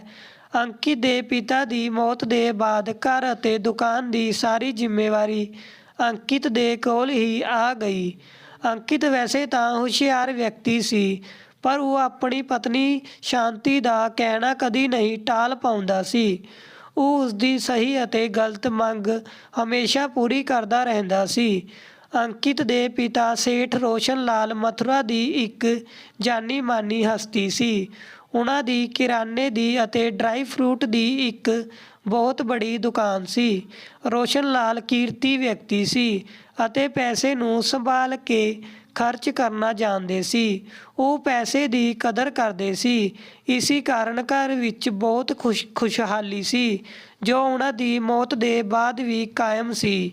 ਸ਼ਾਂਤੀ ਦਾ ਭਾਈ ਜਤਿੰਦਰ ਵੀ ਆਪਣੇ ਪਿਤਾ ਦਾ ਬਿਜ਼ਨਸ ਸੰਭਾਲਦਾ ਸੀ, ਪਰ ਉਸਦੇ ਕੱਪੜੇ ਦੇ ਕਾਰੋਬਾਰ ਵਿੱਚ ਬਹੁਤ ਘਾਟਾ ਹੋ ਗਿਆ ਸੀ।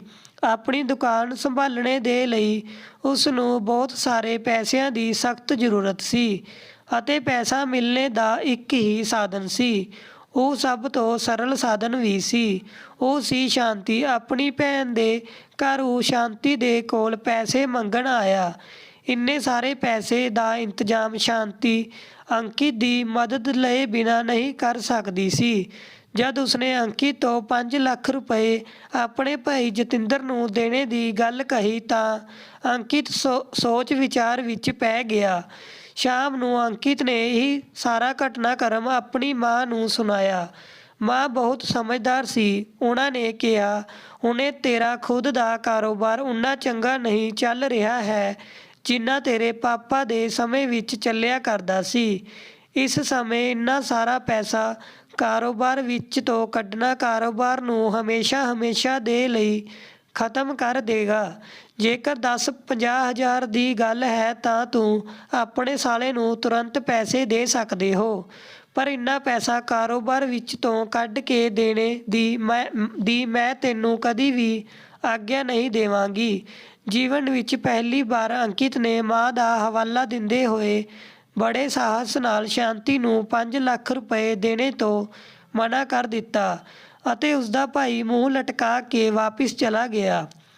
ਬਸ ਉਸੀ ਦਿਨ ਤੋਂ ਸ਼ਾਂਤੀ ਆਪਣੀ ਸੱਸ ਦੀ ਜਾਨੀ ਦੁਸ਼ਮਣ ਬਣ ਗਈ ਅਤੇ ਹਰ ਛੋਟੀ-ਛੋਟੀ ਗੱਲ ਪਰ ਉਸਨੇ ਬੇਸਹਾਰਾ ਵਿਧਵਾ ਨੂੰ ਟੋਚਣਾ ਕਚੋਟਣਾ ਸ਼ੁਰੂ ਕਰ ਦਿੱਤਾ। ਹੋਰ ਤਾਂ ਹੋਰ ਉਹ ਉਹਨਾਂ ਦੇ ਖਾਣੇ ਵਿੱਚ ਵੀ ਨਮਕ ਜ਼ਿਆਦਾ ਪਾ ਦਿੰਦੀ ਅਤੇ ਕਦੀ ਉਹਨਾਂ ਦੀ ਸਬਜ਼ੀ ਦੀ ਕੌਲੀ ਵਿੱਚ ਢੇਰ ਸਾਰੀ ਮਿਰਚਾਂ ਪਾ ਦਿੰਦੀ। ਜਦ ਉਹ ਪੂਜਾ ਦੇ ਲਈ ਅਤੇ ਭਜਨ ਲਈ ਬੈਠਦੀ ਤਾਂ ਸ਼ਾਂਤੀ ਜ਼ੋਰ-ਜ਼ੋਰ ਨਾਲ ਆਪਣੇ ਫਿਲਮੀ ਗਾਣੇ ਮਿਊਜ਼ਿਕ ਸਿਸਟਮ ਪਰ ਵਜਾਉਣ ਲੱਗਦੀ। ਉਹਨਾਂ ਦੀ ਛੋਟੀ ਜਿਹੀ ਗਲਤੀ ਪਰ ਉਹ ਉਹਨਾਂ ਨਾਲ ਇਹੋ ਜਿਹਾ ਵਿਵਹਾਰ ਕਰਦੀ ਜਿਵੇਂ ਕੋਈ ਨੌਕਰਾਂ ਨਾਲ ਵੀ ਨਹੀਂ ਕਰ ਸਕਦਾ ਸੀ। ਸ਼ਾਂਤੀ ਨੂੰ ਹਰ ਪਲ ਇਹੀ ਅਹਿਸਾਸ ਹੁੰਦਾ ਕਿ ਇਹ ਉਸਦੀ ਸੱਸ ਹੀ ਹੈ ਜਿਸ ਦੇ ਕਾਰਨ ਉਸਦੇ ਭਾਈ ਦਾ ਕਾਰੋਬਾਰ ਠੀਕ ਤੋਂ ਨਹੀਂ ਜੰਮ ਪਾਇਆ। ਜਦ ਇਸ ਬੁੱਢੀ ਨੇ ਮੇਰੇ ਭਾਈ ਦਾ ਹੀ ਭਲਾ ਨਹੀਂ ਹੋਣ ਦਿੱਤਾ ਤਾਂ ਇਹ ਤਾਂ ਹੁਣ ਮੇਰੀ ਅੱਖਾਂ ਦਾ ਕੰਡਾ ਬਣ ਗਈ ਹੈ ਜਿਸ ਨੂੰ ਕਿਸੇ ਨਾ ਕਿਸੇ ਤਰ੍ਹਾਂ ਨਾਲ ਕੱਢ ਸਿੱਟਣਾ ਹੋਵੇਗਾ। ਇਹੀ ਵਿਚਾਰ ਉਸਦੇ ਮਨ ਵਿੱਚ ਆਪਣੀ ਸੱਸ ਦੇ ਪ੍ਰਤੀ ਜ਼ਹਿਰ ਘੋਲਦਾ ਰਹਿੰਦਾ ਸੀ। ਉਸਦੀ ਸੱਸ ਹਮੇਸ਼ਾ ਚੁੱਪ ਰਹਿੰਦੀ ਸੀ। ਉਹ ਆਪਣੀ ਨੂੰਹ ਦੇ ਵਿਵਹਾਰ ਤੋਂ ਬਹੁਤ ਪਰੇਸ਼ਾਨ ਆ ਗਈ ਸੀ। ਨੂੰਹ ਦਾ ਘਟੀਆ ਵਿਵਹਾਰ ਅਤੇ ਕੌੜੇ ਬੋਲ ਨਾਲ ਉਹਨਾਂ ਦਾ ਦਿਲ ਛਲਣੀ ਹੋ ਜਾਂਦਾ ਸੀ। ਉਹ ਆਪਣੇ ਪੁੱਤ ਅਤੇ ਨੂੰਹ ਨੂੰ ਬਦਦੁਆ ਨਹੀਂ ਦੇ ਸਕਦੀ ਸੀ। ਉਹ ਕੁਝ ਵੀ ਨਹੀਂ ਕਰ ਸਕਦੀ ਸੀ। ਅੰਕਿਤ ਚਾਹ ਕੇ ਵੀ ਆਪਣੀ ਮਾਂ ਦਾ ਪੱਖ ਨਹੀਂ ਲੈ ਪਾਉਂਦਾ ਸੀ। ਹੁਣ ਆਪਣੀ ਸੱਸ ਦੀ ਇੱਕ ਗੱਲ ਵਿੱਚ ਸ਼ਾਂਤੀ 100 ਨਮਕ ਮਿਰਚ ਲਗਾ ਕੇ ਆਪਣੇ ਪਤੀ ਨੂੰ ਦੁਕਾਨ ਤੋਂ ਮੁੜਨੇ ਪਰ ਸੁਣਾਉਂਦੀ ਰਹਿੰਦੀ ਸੀ ਅਤੇ ਅੰਕਿਤ ਵੀ ਆਪਣੀ ਉਸ ਮਾਂ ਨੂੰ ਜਿਸ ਨੂੰ ਉਹ ਜਾਨ ਤੋਂ ਵੀ ਜ਼ਿਆਦਾ ਪਿਆਰ ਕਰਦਾ ਸੀ ਬਹੁਤ ਜਲੀ ਘਟੀ ਗੱਲਾਂ ਸੁਣਾ ਦਿੰਦਾ ਸੀ ਅਤੇ ਤਰ੍ਹਾਂ ਨਾਲ ਅਪਮਾਨਿਤ ਕਰਦਾ ਸੀ। ਉਹ ਸੋਚਦਾ ਸੀ ਕਿ ਸ਼ਾਇਦ ਇਹੋ ਜਿਹਾ ਕਰਨ ਨਾਲ ਸ਼ਾਂਤੀ ਦਾ ਗੁੱਸਾ ਕੁਝ ਘੱਟ ਹੋ ਜਾਵੇ ਅਤੇ ਘਰ ਵਿੱਚ ਸੁੱਖ ਸ਼ਾਂਤੀ ਬਣੀ ਰਹੇ। ਇੱਕ ਦਿਨ ਜਦ ਅੰਕਿਤ ਦੀ ਮਾਂ ਗੈਸ ਪਰ ਕੜਾਹੀ ਵਿੱਚ ਸਬਜ਼ੀ ਬਣਾ ਰਹੀ ਸੀ ਤਾਂ ਉਹਨਾਂ ਨੂੰ ਚੱਕਰ ਆਉਣ ਲੱਗਾ। ਅਣਜਾਣੇ ਵਿੱਚ ਹੀ ਗੈਸ ਪਰ ਬਣ ਰਹੀ ਉਬਲਦੀ ਸਬਜ਼ੀ ਉਹਨਾਂ ਦੀ ਕੜਛੀ ਤੋਂ ਛਿਟਕ ਕੇ ਉੱਥੇ ਹੀ ਕੋਲ ਵਿੱਚ ਹੀ ਖੜੀ ਸ਼ਾਂਤੀ ਦੇ ਪੇਟ ਪਰ ਆ ਕੇ ਗਿਰ ਗਈ। ਸ਼ਾਂਤੀ ਨੇ ਘਰ ਵਿੱਚ ਕਲੇਸ਼ ਮਚਾ ਦਿੱਤਾ ਅਤੇ ਬੇਚਾਰੀ ਸ਼ਾਂਤੀ ਦੀ ਸੱਸ ਆਪਣੀ ਅਣਜਾਣੇ ਵਿੱਚ ਹੋਈ ਗਲਤੀ ਪਰ ਮਾਫ਼ੀ ਮੰਗਦੀ ਹੀ ਰਹਿ ਗਈ। ਉਹ ਗਲਤੀ ਜੋ ਉਹਨਾਂ ਤੋਂ ਅਣਜਾਣੇ ਵਿੱਚ ਹੋ ਗਈ ਸੀ ਸ਼ਾਂਤੀ ਦੀ ਨਿਗਾਹ ਵਿੱਚ ਮਾਫ਼ੀ ਦੇ ਯੋਗ ਸੀ ਹੀ ਨਹੀਂ। ਸ਼ਾਮ ਨੂੰ ਜਦ ਅੰਕਿਤ ਦੁਕਾਨ ਤੋਂ ਘਰ ਆਇਆ ਤਾਂ ਸ਼ਾਂਤੀ ਨੇ ਦੱਸਿਆ ਕਿ ਉਸਦੀ ਮਾਂ ਹੁਣ ਉਸਦੀ ਜਾਨ ਦੀ ਦੁਸ਼ਮਣ ਹੋ ਗਈ ਹੈ ਅਤੇ ਅੱਜ ਉਹਨਾਂ ਨੇ ਉਬਲਦੀ ਸਬਜ਼ੀ ਉਸਦੇ ਉੱਪਰ ਸੁੱਟ ਕੇ ਮਾਰੀ। ਹੁਣ ਇਸ ਘਰ ਵਿੱਚ ਜਾਂ ਤਾਂ ਮੈਂ ਰਹੂੰਗੀ ਜਾਂ ਫਿਰ ਤੁਹਾਡੀ ਮਾਂ, ਇਹ ਕਹਿ ਕੇ ਆਪਣੇ ਪਤੀ ਦਾ ਹੱਥ ਝਟਕ ਕੇ ਸ਼ਾਂਤੀ ਆਪਣੇ ਕਮਰੇ ਵਿੱਚ ਬੰਦ ਹੋ ਕੇ ਬੈਠ ਗਈ। ਕਮਜ਼ੋਰ ਮਾਨਸਿਕਤਾ ਵਾਲੇ ਅੰਕਿਤ ਦੇ ਸਾਹਮਣੇ ਇੱਕ ਹੀ ਰਸਤਾ ਬਚਿਆ ਰਹਿ ਗਿਆ ਸੀ, ਉਹ ਸੀ ਆਪਣੀ ਮਾਂ ਦਾ ਤਿਆਗ। ਜੇਕਰ ਉਹ ਆਪਣੀ ਮਾਂ ਨੂੰ ਬਿਰਧ ਆਸ਼ਰਮ ਵਿੱਚ ਛੱਡਦਾ ਹੈ ਤਾਂ ਉਸ ਨੂੰ ਸਮਾਜ ਵਿੱਚ ਬਦਨਾਮੀ ਦਾ ਡਰ ਸੀ। ਇਸ ਲਈ ਉਸਨੇ ਤੀਰਥ ਯਾਤਰਾ ਜਾਣੇ ਦੀ ਗੱਲ ਆਪਣੀ ਮਾਂ ਨਾਲ ਕੀਤੀ ਅਤੇ ਮਾਂ ਨੂੰ ਵਿਦਿਸ਼ਾ ਸਟੇਸ਼ਨ ਦੇ ਕੋਲ ਬਾਬਾ ਭੈਰਵਨਾਥ ਦੇ ਮੰਦਿਰ ਵਿੱਚ ਛੱਡ ਕੇ ਚਲਾ ਆਇਆ। ਮਾਂ ਨੂੰ ਇਸ ਤਰ੍ਹਾਂ ਬੇਸਹਾਰਾ ਛੱਡ ਕੇ ਆਉਣੇ ਦੇ ਬਾਅਦ ਅੰਕਿਤ ਇੱਕਦਮ ਬੇਸਹਾਰਾ ਹੋ ਗਿਆ ਅਤੇ ਉਸਦਾ ਮਨ ਉਸਨੂੰ ਹਰ ਪਲ ਇਸ ਅਪਰਾਧ ਦੇ ਲਈ ਕਚੋਟਦਾ ਰਹਿੰਦਾ। ਹੁਣ ਸ਼ਾਂਤੀ ਪੈਸੇ ਖਰਚ ਕਰਨੇ ਦੇ ਲਈ ਪੂਰੇ ਤਰੀਕੇ ਨਾਲ ਆਜ਼ਾਦ ਸੀ। ਉਸਨੇ ਅੰਕਿਤ ਪਰ ਦਬਾਅ ਬਣਾ ਕੇ ਛਲ ਨਾਲ ਅਤੇ ਪਿਆਰ ਨਾਲ 5 ਲੱਖ ਰੁਪਏ ਦੀ ਪੂੰਜੀ ਕਾਰੋਬਾਰ ਤੋਂ ਕੱਢ ਕੇ ਆਪਣੇ ਭਾਈ ਜਤਿੰਦਰ ਨੂੰ ਦਿਲਵਾ ਦਿੱਤੀ।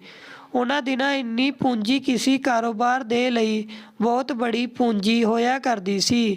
ਇੰਨੀ ਪੂੰਜੀ ਨਿਕਾਲਣੇ ਦੇ ਬਾਅਦ ਅੰਕਿਤ ਦੇ ਕਾਰੋਬਾਰ ਦੀ ਰਫ਼ਤਾਰ ਧੀਮੀ ਤੋਂ ਧੀਮੀ ਹੁੰਦੀ ਚਲੀ ਗਈ ਅਤੇ ਹੌਲੀ ਅੰਕਿਤ ਨੂੰ ਘਾਟਾ ਚੁੱਕਣੇ ਦੇ ਕਾਰਨ ਆਪਣੀ ਦੁਕਾਨ ਬੰਦ ਕਰਨੀ ਪਈ। ਘਰ ਵਿੱਚ 2 ਬੱਚਿਆਂ ਦਾ ਬੋਝ ਅਤੇ ਨਕਾਰਾ ਪਤਨੀ, ਅੰਕਿਤ ਦਾ ਜੀਣਾ ਦੁਸ਼ਵਾਰ ਹੋ ਗਿਆ।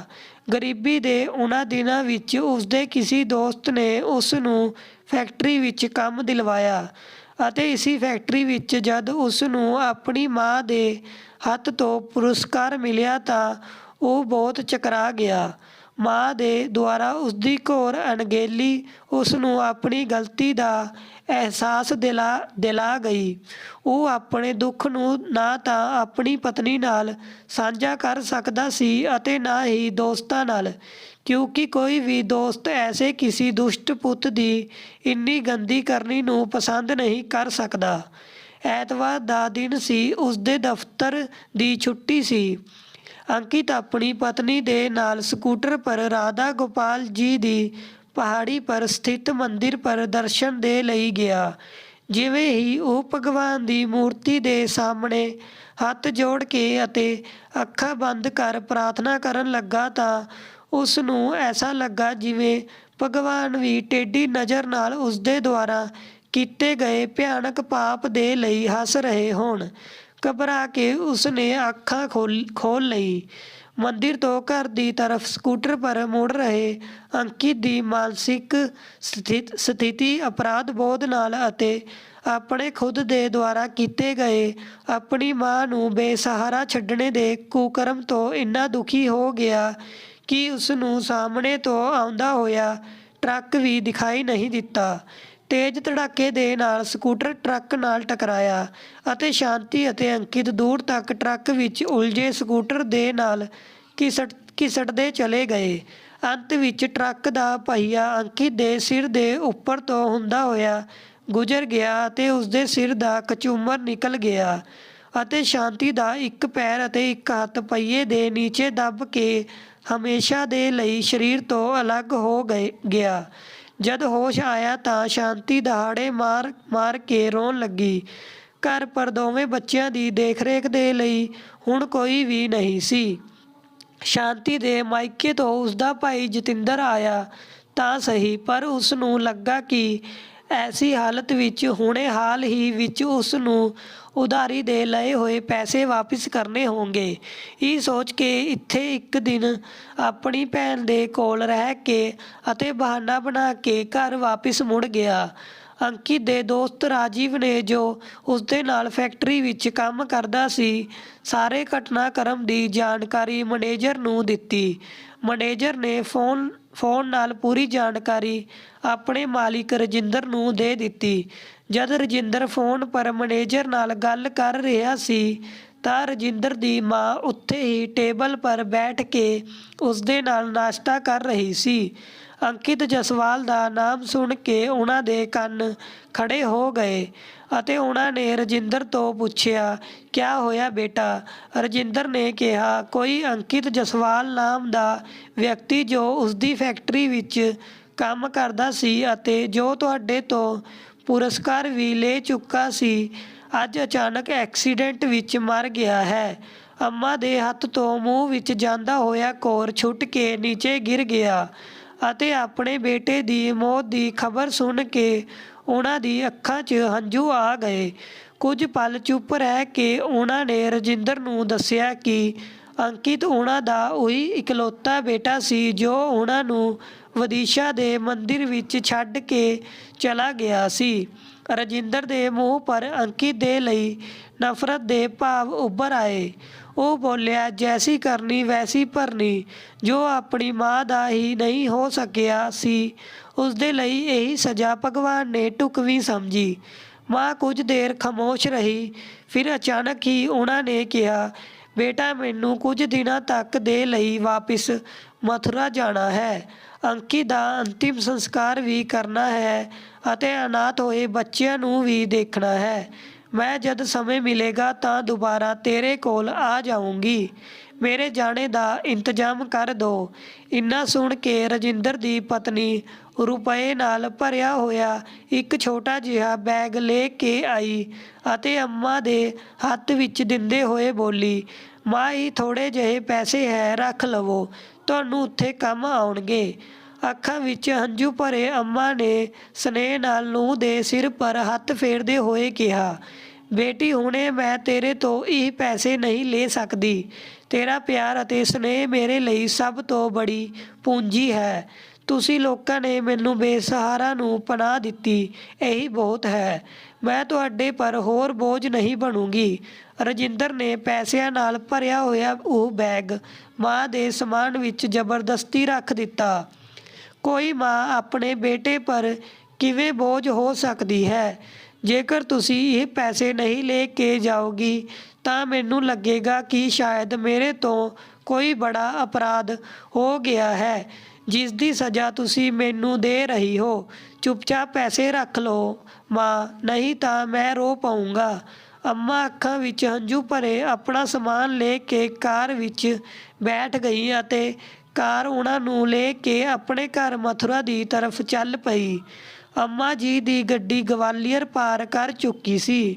ਮਥੁਰਾ ਹੁਣੇ 4 ਘੰਟੇ ਦਾ ਰਸਤਾ ਸੀ। ਅੰਮਾ ਦੇ ਦਿਮਾਗ ਵਿੱਚ ਬਾਰ-ਬਾਰ ਆਪਣੇ ਬੇਟੇ ਅੰਕਿਤ ਦੇ ਬਚਪਨ ਦੇ ਸ਼ੈਤਾਨੀ ਨਾਲ ਭਰੇ ਦਿਨ ਯਾਦ ਆਉਂਦੇ ਜਾ ਰਹੇ ਸੀ। ਉਸ ਦੀ ਨਾਦਾਨੀ ਦੀ ਹਰ ਇੱਕ ਯਾਦ ਤਸਵੀਰ ਬਣ ਉਹਨਾਂ ਦੀ ਅੱਖਾਂ ਵਿੱਚ ਉੱਭਰ ਰਹੀ ਸੀ। ਉਸ ਦੀ ਹਰ ਯਾਦ ਥੋੜ੍ਹੀ ਦੇਰ ਦੇ ਲਈ ਮਾਂ ਦੀ ਅੱਖਾਂ ਵਿੱਚ ਮੁਸਕਾਨ ਲਿਆਉਂਦੀ ਅਤੇ ਅਗਲੇ ਹੀ ਪਲ ਗੰਗਾ ਜਮੁਨਾ ਦੀ ਧਾਰਾ ਅੱਖਾਂ ਤੋਂ ਵਹਿਣ ਲੱਗਦੀ। ਜਦ ਉਹ ਘਰ ਪਹੁੰਚੀ ਤਾਂ ਆਪਣੇ ਘਰ ਦੇ ਦਰਵਾਜ਼ੇ ਨੂੰ ਦੇਖ ਕੇ ਉਹਨਾਂ ਦੀ ਅੱਖਾਂ ਡਬਡਬਾ ਆਈ।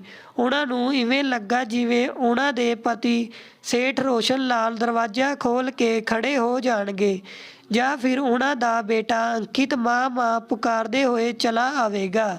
ਪਰ ਘਰ ਦੇ ਅੰਦਰ ਫੈਲੇ ਹੋਏ ਸਨਾਟੇ ਨੇ ਉਹਨਾਂ ਦਾ ਦਿਲ ਤੋੜ ਕੇ ਰੱਖ ਦਿੱਤਾ। ਉਹਨਾਂ ਦਾ ਦਿਲ ਜਿਵੇਂ ਟੁੱਟ ਕੇ ਬਿਖਰ ਗਿਆ ਅਤੇ ਫਿਰ ਉਹਨਾਂ ਦੀ ਅੱਖਾਂ ਤੋਂ ਹੰਝੂ ਵਹਿ ਨਿਕਲੇ। ਘਰ ਦਾ ਦਰਵਾਜ਼ਾ ਖੜਕਾਣੇ ਪਰ ਅੰਦਰ ਤੋਂ ਉਸ ਦੀ ਪੜੋਸਣ ਜਾਨਕੀ ਬਾਹਰ ਨਿਕਲੀ ਅਤੇ ਨਾਲ ਹੀ 2 ਛੋਟੇ ਬੱਚੇ ਮੋਹਨ ਅਤੇ ਰੋਹਨ ਵੀ ਬਾਹਰ ਨਿਕਲੇ। ਜਾਨਕੀ ਨੇ ਬੱਚਿਆਂ ਨੂੰ ਦੱਸਿਆ ਕਿ ਇਹ ਤੁਹਾਡੀ ਦਾਦੀ ਮਾਂ ਹੈ, ਜੋ ਤੀਰਥ ਯਾਤਰਾ ਨੂੰ ਚਲੀ ਗਈ ਸੀ, ਅੱਜ ਵਾਪਿਸ ਆਈ ਹਨ।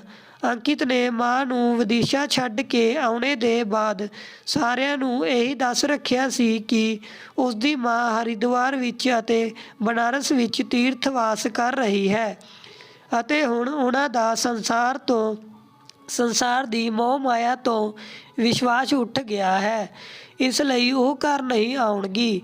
ਮੋਹਨ ਅਤੇ ਰੋਹਨ ਸਹਿਮੇ ਹੋਏ ਦਾਦੀ ਮਾਂ ਦੇ ਕੋਲ ਆਏ ਅਤੇ ਦਾਦੀ ਮਾਂ ਨੇ ਉਹਨਾਂ ਨੂੰ ਗਲੇ ਨਾਲ ਲਗਾ ਲਿਆ। ਜਾਨਕੀ ਨੇ ਦੱਸਿਆ ਕਿ ਨੂੰਹ ਦੇ ਇੱਕ ਹੱਥ ਅਤੇ ਇੱਕ ਪੈਰ ਪੂਰੇ ਤਰੀਕੇ ਨਾਲ ਕੱਟ ਗਿਆ ਸੀ। ਡਾਕਟਰ ਨੇ ਨੂੰਹ ਦਾ ਹੱਥ ਤਾਂ ਜੋੜ ਲਿਆ ਪਰ ਪੈਰ ਨਹੀਂ ਜੁੜ ਪਾਇਆ ਅਤੇ ਨੂੰਹ ਹੁਣ ਵੀ ਹਸਪਤਾਲ ਵਿੱਚ ਭਰਤੀ ਹੈ। ਉਸ ਨੂੰ ਠੀਕ ਹੋਣੇ ਵਿੱਚ ਘੱਟ ਤੋਂ ਘੱਟ 20 ਦਿਨ ਲੱਗਣਗੇ। ਜਾਨਕੀ ਨੇ ਦੱਸਿਆ ਕਿ ਕਿਵੇਂ ਅੰਕਿਤ ਦੇ ਸਿਰ ਦੇ ਛੋਟੇ-ਛੋਟੇ ਟੁਕੜਿਆਂ ਨੂੰ ਚੁੱਕ ਕੇ ਬੈਗ ਵਿੱਚ ਰੱਖ ਕੇ ਪੁਲਿਸ ਲਾਸ਼ ਨੂੰ ਪੋਸਟਮਾਰਟਮ ਦੇ ਲਈ ਲੈ ਗਈ ਸੀ ਅਤੇ 1 ਦਿਨ ਬਾਅਦ ਹੀ ਉਸ ਦਾ ਅੰਤਿਮ ਸੰਸਕਾਰ ਕੀਤਾ ਜਾ ਸਕਿਆ ਸੀ। ਅੰਮਾ ਗਹਿਰਾ ਸਾਹ ਲੈ ਕੇ ਆਪਣੇ ਬੇਟੇ ਦੀ ਦੁਰਦਸ਼ਾ ਦੀ ਕਹਾਣੀ ਸੁਣਦੀ ਰਹੀ ਅਤੇ ਰੋਂਦੀ ਰਹੀ। ਉਹਨਾਂ ਨੇ ਆਪਣਾ ਮਨ ਬਣਾ ਲਿਆ ਅਤੇ ਆਪਣੀ ਨੂੰਹ ਨੂੰ ਦੇਖਣ ਹਸਪਤਾਲ ਜਾ ਪਹੁੰਚੀ। ਭਾਵ ਚੇਤਨ ਅਵਸਥਾ ਵਿੱਚ ਸ਼ਾਂਤੀ ਆਪਣੀ ਸੱਸ ਨੂੰ ਦੇਖ ਕੇ ਸ਼ਰਮ, ਦੁੱਖ ਅਤੇ ਦੋਸ਼ ਦੇ ਕਾਰਨ ਰੋ ਪਈ। ਆਪਣੇ ਇੱਕ ਹੱਥ ਨਾਲ ਮਾਂ ਦਾ ਹੱਥ ਫੜਦੇ ਹੋਏ ਬੋਲੀ, ਮਾਂ ਦੇਖੋ, ਮੈਨੂੰ ਮੇਰੇ ਸਾਰੇ ਪਾਪ ਕਰਮਾਂ ਦੀ ਸਜ਼ਾ ਮਿਲ ਚੁੱਕੀ ਹੈ। ਅੱਜ ਮੇਰਾ ਪਤੀ ਮੇਰੇ ਨਾਲ ਨਹੀਂ ਹੈ ਅਤੇ ਬੱਚੇ ਅਨਾਥ ਹੋ ਗਏ ਹਨ। ਜਿਸ ਭਾਈ ਦੇ ਲਈ ਮੈਂ ਇੰਨਾ ਸਭ ਕੀਤਾ, ਉਹੀ ਐਸੇ ਸਮੇਂ ਵਿੱਚ 1 ਦਿਨ ਰੁਕ ਕੇ ਵਾਪਿਸ ਆਪਣੇ ਘਰ ਚਲਾ ਗਿਆ। ਜਿਨ੍ਹਾਂ ਪੈਸਿਆਂ ਦੇ ਕਾਰਨ ਆਪਣੀ ਦੁਕਾਨ ਹੀ ਖਤਮ ਹੋ ਗਈ, ਉਹ ਵੀ ਉਸਨੇ ਵਾਪਿਸ ਨਹੀਂ ਕੀਤੇ। ਅੰਮਾ ਨੇ ਸ਼ਾਂਤੀ ਦੇ ਸਿਰ ਪਰ ਹੱਥ ਫੇਰਦੇ ਹੋਏ ਕਿਹਾ, ਬੇਟੀ ਰੋ ਨਾ, ਕਿਸਮਤ ਵਿੱਚ ਜੋ ਲਿਖਿਆ ਹੈ ਉਹੀ ਹੁੰਦਾ ਹੈ। ਉਸੀ ਦੇ ਕਾਰਨ ਤੈਨੂੰ ਅਤੇ ਮੈਨੂੰ ਇੰਨੇ ਦੁੱਖ ਮਿਲੇ ਹਨ। ਪਰ ਹੁਣ ਸਬਰ ਨਾਲ ਕੰਮ ਲਓ ਬੇਟੀ, ਅਤੇ ਸਾਡੇ ਸਾਹਮਣੇ ਮੋਹਨ ਅਤੇ ਰੋਹਨ ਨੂੰ ਸੰਭਾਲਣੇ ਦੀ ਜ਼ਿੰਮੇਵਾਰੀ ਹੈ ਅਤੇ ਘਰ ਚਲਾਉਣੇ ਦੇ ਲਈ ਕੁਝ ਨਾ ਕੁਝ ਕਰਨਾ ਹੀ ਹੋਵੇਗਾ। ਇਸ ਦੇ ਲਈ ਹਿੰਮਤ ਰੱਖਣੇ ਦੀ ਜ਼ਰੂਰਤ ਹੈ। ਰੋ ਕੇ ਅਸੀਂ ਕੁਝ ਵੀ ਪ੍ਰਾਪਤ ਨਹੀਂ ਕਰ ਪਾਵਾਂਗੇ ਬੇਟਾ। ਕਹਿ ਕੇ ਅੰਮਾ ਨੇ ਸ਼ਾਂਤੀ ਦੇ ਸਿਰ ਪਰ ਹੱਥ ਫੇਰਿਆ ਅਤੇ ਬੋਲੀ, ਇਸ ਲਈ ਹਿੰਮਤ ਰੱਖੋ ਅਤੇ ਜਲਦੀ ਠੀਕ ਹੋਣੇ ਦੀ ਕਾਮਨਾ ਕਰੋ। ਆਪਣੀ ਸੱਸ ਦਾ ਸਹਾਰਾ ਪਾ ਕੇ ਸ਼ਾਂਤੀ ਨੂੰ ਬਹੁਤ ਹਿੰਮਤ ਮਿਲੀ। ਉਸ ਨੂੰ ਜਿੰਨਾ ਸੱਸ ਦਾ ਸਹਾਰਾ ਮਿਲਦਾ ਉਹ ਓਨਾ ਹੀ ਜ਼ਿਆਦਾ ਰੋਂਦੀ ਸੀ। ਇਸ ਤਰ੍ਹਾਂ ਰੋਣੇ ਨਾਲ ਉਸਦੇ ਅੰਦਰ ਦੀ ਸਾਰੀ ਅਸ਼ੁੱਧੀਆਂ ਧੋਤੀਆਂ ਗਈਆਂ ਅਤੇ ਉਸ ਨੂੰ ਆਪਣੇ ਆਪ ਵਿੱਚ ਥੋੜ੍ਹਾ ਹਲਕਾਪਨ ਅਤੇ ਦ੍ਰਿੜਤਾ ਦਾ ਭਾਵ ਮਹਿਸੂਸ ਹੋਇਆ। ਜਦ ਤੱਕ ਸ਼ਾਂਤੀ ਹਸਪਤਾਲ ਵਿੱਚ ਸੀ, ਅੰਮਾ ਨੇ ਆਪਣੇ ਪਤੀ ਸੇਠ ਰੋਸ਼ਨ ਲਾਲ ਜੀ ਦੇ ਮੁਨਸ਼ੀ ਜੀ ਨੂੰ ਬੁਲਾਵਾ ਭੇਜਿਆ ਅਤੇ ਆਪਣੀ ਬੰਦ ਦੁਕਾਨ ਦੀ ਸਫਾਈ ਕਰਵਾਉਣੇ ਨੂੰ ਕਿਹਾ ਅਤੇ ਰਜਿੰਦਰ ਦੇ ਦਿੱਤੇ ਹੋਏ ਰੁਪਏ ਉਹਨਾਂ ਨੂੰ ਦੇ ਕੇ ਬੋਲੀ, ਮੁਨਸ਼ੀ ਜੀ ਬਾਜ਼ਾਰ ਤੋਂ ਥੋੜ੍ਹਾ ਥੋੜ੍ਹਾ ਸਾਰਾ ਸਮਾਨ ਆਪਣੀ ਦੁਕਾਨ ਚਲਾਣੇ ਦੇ ਲਈ ਚੁੱਕ ਲਓ। ਸਾਨੂੰ ਜ਼ਿਆਦਾ ਕਿਸੇ ਤੋਂ ਉਧਾਰ ਨਹੀਂ ਲੈਣਾ ਹੈ। ਜਿੰਨਾ ਹੋਗਾ ਉਸ ਵਿੱਚ ਇੱਕ ਛੋਟੀ ਜਿਹੀ ਦੁਕਾਨ ਚਲਾਵਾਂਗੇ ਅਤੇ ਬੱਚਿਆਂ ਦਾ ਜੀਵਨ ਸੰਭਾਲਾਂਗੇ। ਮੈਂ ਖੁਦ ਹੁਣ ਦੁਕਾਨ ਪਰ ਬੈਠੂੰਗੀ ਅਤੇ ਤੁਹਾਡੀ ਮਦਦ ਨਾਲ ਅਸੀਂ ਆਪਣਾ ਕਾਰੋਬਾਰ ਫਿਰ ਤੋਂ ਖੜਾ ਕਰਾਂਗੇ। ਮੁਨਸ਼ੀ ਜੀ ਦੀ ਅੱਖਾਂ ਵਿੱਚ ਖੁਸ਼ੀ ਦੇ ਹੰਝੂ ਆ ਗਏ ਅਤੇ ਉਹ ਪੈਸੇ ਲੈ ਕੇ ਗਏ ਅਤੇ ਉਸ ਨਾਲ ਜੋ ਥੋੜ੍ਹਾ ਬਹੁਤ ਸਮਾਨ ਆ ਸਕਦਾ ਸੀ, ਸਮਾਨ ਖਰੀਦ ਕੇ ਨਵੇਂ ਸਿਰੇ ਤੋਂ ਕਿਰਾਨੇ ਦੀ ਦੁਕਾਨ ਸ਼ੁਰੂ ਕਰ ਦਿੱਤੀ। ਦੁਕਾਨ ਪਰ ਬੈਠੀ ਸੇਠਾਣੀ ਰਾਜ ਦੁਲਾਰੀ ਜੀ ਹੁਣ ਛੋਟਾ-ਮੋਟਾ ਸਮਾਨ ਖੁਦ ਹੀ ਤੋਲ ਰਹੀ ਸੀ। ਸਿਰਫ ਸੇਠ ਰੋਸ਼ਨ ਲਾਲ ਦਾ ਨਾਮ ਅਤੇ ਰਾਜ ਦੁਲਾਰੀ ਦੀ ਮਿਹਨਤ ਅਤੇ ਅੰਕੀ ਦੇ ਮਰਨੇ ਦੀ ਹਮਦਰਦੀ ਦੇ ਕਾਰਨ ਦੁਕਾਨ 10-15 ਦਿਨਾਂ ਵਿੱਚ ਹੀ ਖੂਬ ਚੰਗੀ ਚੱਲ ਨਿਕਲੀ ਅਤੇ ਜੋ ਥੋੜ੍ਹਾ ਜਿਹਾ ਸਮਾਨ ਦੁਕਾਨ ਸ਼ੁਰੂ ਕਰਨੇ ਦੇ ਲਈ ਉਪਯੋਗ ਕੀਤਾ ਸੀ, ਉਸਦਾ ਕਈ ਗੁਣਾ ਸਮਾਨ ਹੁਣ ਦੁਕਾਨ ਵਿੱਚ ਭਰ ਗਿਆ। ਮੁਨਸ਼ੀ ਜੀ ਨੇ ਵਸਤੂਆਂ ਦੇ ਦਾਮ ਬਹੁਤ ਘੱਟ ਮੁਨਾਫੇ ਪਰ ਰੱਖੇ ਸੀ। ਇਸ ਕਾਰਨ ਬਾਜ਼ਾਰ ਤੋਂ ਘੱਟ ਦਾਮਾਂ ਪਰ ਸਸਤੀ ਵਸਤੂਆਂ ਮਿਲ ਰਹੀ ਸੀ। ਗ੍ਰਾਹਕਾਂ ਨੂੰ ਹੋਰ ਚਾਹੀਦਾ ਕਿਆ, ਬਸ ਦੁਕਾਨ ਚੱਲ ਪਈ। 1 ਮਹੀਨੇ ਬਾਅਦ ਜਦ ਸ਼ਾਂਤੀ ਹਸਪਤਾਲ ਤੋਂ ਛੁੱਟੀ ਲੈ ਕੇ ਘਰ ਵਾਪਿਸ ਆਈ, ਜਦ ਤੱਕ ਘਰ ਦੀ ਪੂਰੀ ਹਾਲਤ ਬਦਲ ਚੁੱਕੀ ਸੀ ਅਤੇ ਲਗਭਗ ਘਰ ਵੈਸਾ ਹੀ ਸੈਟਲ ਹੋ ਗਿਆ ਸੀ ਜੈਸਾ ਸੇਠ ਰੋਸ਼ਨ ਲਾਲ ਦੇ ਸਮੇਂ ਵਿੱਚ ਰਹਿੰਦਾ ਸੀ। ਸੇਠਾਣੀ ਰਾਜ ਦੁਲਾਰੀ ਨੇ ਹੁਣ ਘਰ ਦੇ ਕੰਮ ਦੇ ਲਈ ਇੱਕ ਕੰਮ ਵਾਲੀ ਬਾਈ ਰੱਖ ਲਈ ਸੀ ਅਤੇ ਸ਼ਾਂਤੀ 3 ਪਹੀਆਂ ਵਾਲੀ ਸਾਈਕਲ ਤੋਂ ਦੁਕਾਨ ਆਉਂਦੀ ਸੀ ਅਤੇ ਸੇਠਾਣੀ ਦੀ ਦੇਖਰੇਖ ਵਿੱਚ ਦੁਕਾਨ ਦੀ ਬਰੀਕੀਆਂ ਸਮਝ ਰਹੀ ਸੀ। ਰਾਜ ਦੁਲਾਰੀ 2 ਘੰਟੇ ਦੇ ਲਈ ਮੋਹਨ ਨੂੰ ਵੀ ਦੁਕਾਨ ਪਰ ਬੁਲਾਉਂਦੀ ਸੀ, ਉਸ ਨੂੰ ਆਪਣੇ ਨਾਲ ਬਿਠਾਉਂਦੀ ਸੀ ਅਤੇ ਉਸ ਨੂੰ ਦੁਕਾਨ ਦੇ ਛੋਟੇ-ਮੋਟੇ ਕੰਮ ਸਮਝਾਉਂਦੀ ਸੀ। ਇਸ ਤਰੀਕੇ ਨਾਲ ਮੋਹਨ ਅਤੇ ਸ਼ਾਂਤੀ ਦੋਵੇਂ ਹੀ ਦੁਕਾਨ ਦੀ ਬਰੀਕੀਆਂ ਠੀਕ ਨਾਲ ਸਮਝ ਗਏ ਸੀ। ਬਾਕੀ ਦੁਕਾਨ ਚਲਾਣੇ ਦੇ ਲਈ ਮੁਨਸ਼ੀ ਜੀ ਦੀ ਮਦਦ ਤਾਂ ਸੀ ਹੀ। ਸ਼ਾਂਤੀ ਦੇ ਘਰ ਦੇ ਫਿਰ ਤੋਂ ਠੀਕ ਤਰੀਕੇ ਨਾਲ ਸੈਟਲ ਹੋਣੇ ਦੀ ਖਬਰ ਉਸਦੇ ਭਾਈ ਜਤਿੰਦਰ ਨੂੰ ਵੀ ਮਿਲੀ ਅਤੇ ਉਸ ਨੂੰ ਵੀ ਆਪਣੀ ਗਲਤੀ ਦਾ ਅਹਿਸਾਸ ਹੋਇਆ। ਉਸਦੀ ਸ਼੍ਰੀਮਤੀ ਨੇ ਉਸ ਨੂੰ ਸਮਝਾਇਆ ਕਿ ਭੈਣ ਬੇਟੀ ਤੋਂ ਲਿਆ ਹੋਇਆ ਉਧਾਰ ਬਿਨਾਂ ਵਿਆਜ ਦੇ ਹੀ ਸਹੀ, ਪਰ ਇੱਕ ਦਿਨ ਚੁਕਾਉਣਾ ਤਾਂ ਪੈਂਦਾ ਹੀ ਹੈ ਨਹੀਂ ਤਾਂ ਈਸ਼ਵਰ ਦੇ ਇੱਥੇ ਜਾ ਕੇ ਹਿਸਾਬ ਦੇਣਾ ਪੈਂਦਾ ਹੈ ਅਤੇ ਇੱਥੇ ਦਾ ਕੀਤਾ ਹੋਇਆ ਇੱਥੇ ਹੀ ਭੋਗਣਾ ਹੁੰਦਾ ਹੈ।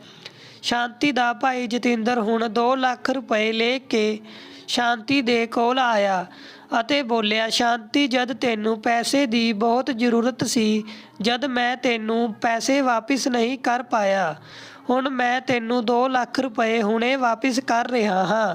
ਬਾਕੀ ਪੈਸੇ ਮੈਂ ਤੈਨੂੰ ਜਲਦੀ ਤੋਂ ਜਲਦੀ ਵਾਪਸ ਕਰਨੇ ਦੀ ਕੋਸ਼ਿਸ਼ ਕਰੂੰਗਾ। ਮੇਰੇ ਕਾਰਨ ਤੇਰੇ ਘਰ ਨੂੰ ਜੋ ਪਰੇਸ਼ਾਨੀ ਹੋਈ ਉਸ ਦੇ ਲਈ ਮੈਂ ਬਹੁਤ ਸ਼ਰਮਿੰਦਾ ਹਾਂ। ਸ਼ਾਂਤੀ ਨੂੰ ਲੱਗਾ ਕਿ ਭਲੇ ਹੀ ਉਸਦਾ ਪਤੀ ਅੰਕਿਤ ਜਸਵਾਲ ਅੱਜ ਨਹੀਂ ਹੈ, ਪਰ ਘਰ ਹੁਣ ਫਿਰ ਪਹਿਲਾਂ ਦੀ ਤਰ੍ਹਾਂ ਸਥਾਪਿਤ ਹੋ ਗਿਆ ਹੈ। ਅੰਮਾ ਜੀ ਨੇ ਘਰ ਦੀ ਜ਼ਿੰਮੇਵਾਰੀ ਹੁਣ ਸ਼ਾਂਤੀ ਨੂੰ ਸੰਭਲਵਾ ਦਿੱਤੀ ਅਤੇ ਸ਼ਾਂਤੀ ਨੂੰ ਸਮਝਾਉਂਦੇ ਹੋਏ ਕਿਹਾ, ਬੇਟੀ, ਹੁਣ ਮੈਨੂੰ ਰਜਿੰਦਰ ਦੇ ਕੋਲ ਵਾਪਿਸ ਜਾਣਾ ਹੈ। ਉਹ ਮੇਰਾ ਬਹੁਤ ਬੇਸਬਰੀ ਨਾਲ ਇੰਤਜ਼ਾਰ ਕਰ ਰਿਹਾ ਹੋਗਾ। ਇਹ ਘਰ ਹੁਣ ਤੈਨੂੰ ਇਕੱਲੇ ਨੂੰ ਹੀ ਸੰਭਾਲਣਾ ਹੈ।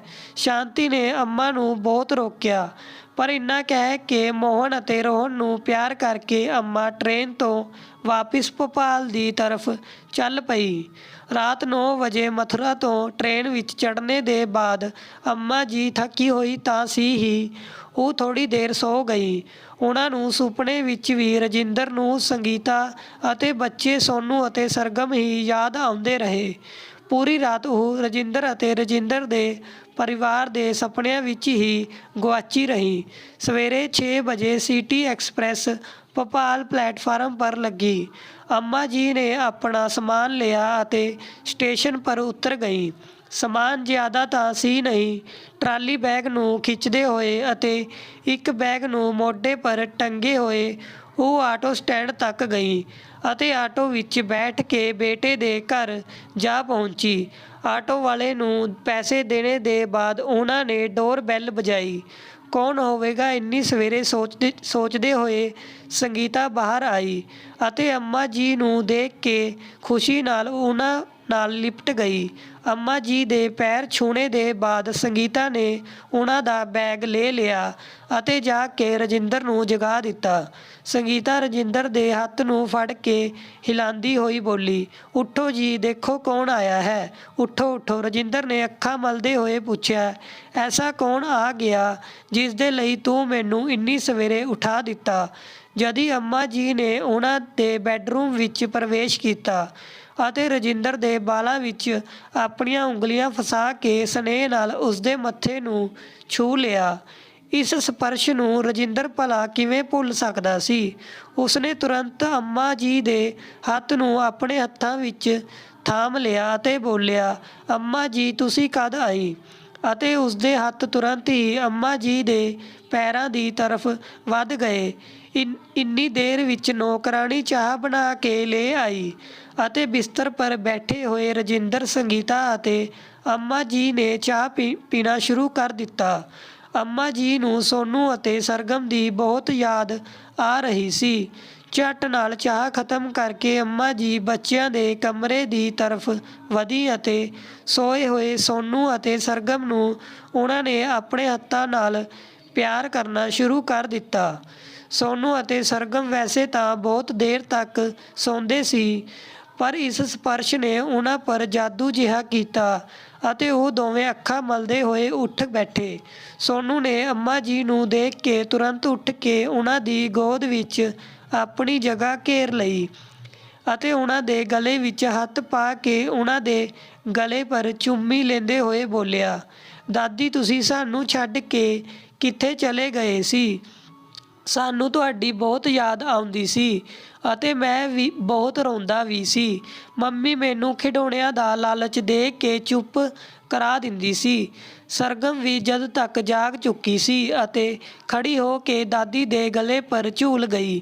ਉਹ ਬੋਲੀ, "ਦਾਦੀ, ਭਾਈ ਮੈਨੂੰ ਬਹੁਤ ਤੰਗ ਕਰਦਾ ਸੀ। ਤੁਸੀਂ ਉਸ ਨੂੰ ਖੂਬ ਝਿੜਕਾਂ ਲਗਾਓ ਅਤੇ ਉਸ ਨੂੰ ਕਹਿ ਦਿਓ ਕਿ ਉਹ ਮੇਰੇ ਕੋਈ ਖਿਡੌਣੇ ਨਾ ਲਏ ਅਤੇ ਮੈਨੂੰ ਆਪਣੇ ਨਾਲ ਗਾਰਡਨ ਵਿੱਚ ਵੀ ਖਿਡਾਏ।" ਅੰਮਾ ਜੀ ਦੋਵੇਂ ਬੱਚਿਆਂ ਨੂੰ ਆਪਣੇ ਗਲੇ ਨਾਲ ਲਗਾ ਕੇ ਵਿਭੋਰ ਹੋ ਉੱਠੀ ਅਤੇ ਖੁਸ਼ੀ ਨਾਲ ਉਹਨਾਂ ਦੀ ਅੱਖਾਂ ਭਰ ਆਈ। ਦੋਵੇਂ ਬੱਚਿਆਂ ਨੂੰ ਆਪਣੇ ਸੀਨੇ ਨਾਲ ਲਗਾ ਕੇ ਉਹ ਬੋਲੀ, "ਬੇਟਾ, ਹੁਣ ਤੁਸੀਂ ਦੋਨਾਂ ਨੂੰ ਛੱਡ ਕੇ ਮੈਂ ਕਦੀ ਵੀ ਕਿਤੇ ਵੀ ਨਹੀਂ ਜਾਊਂਗੀ।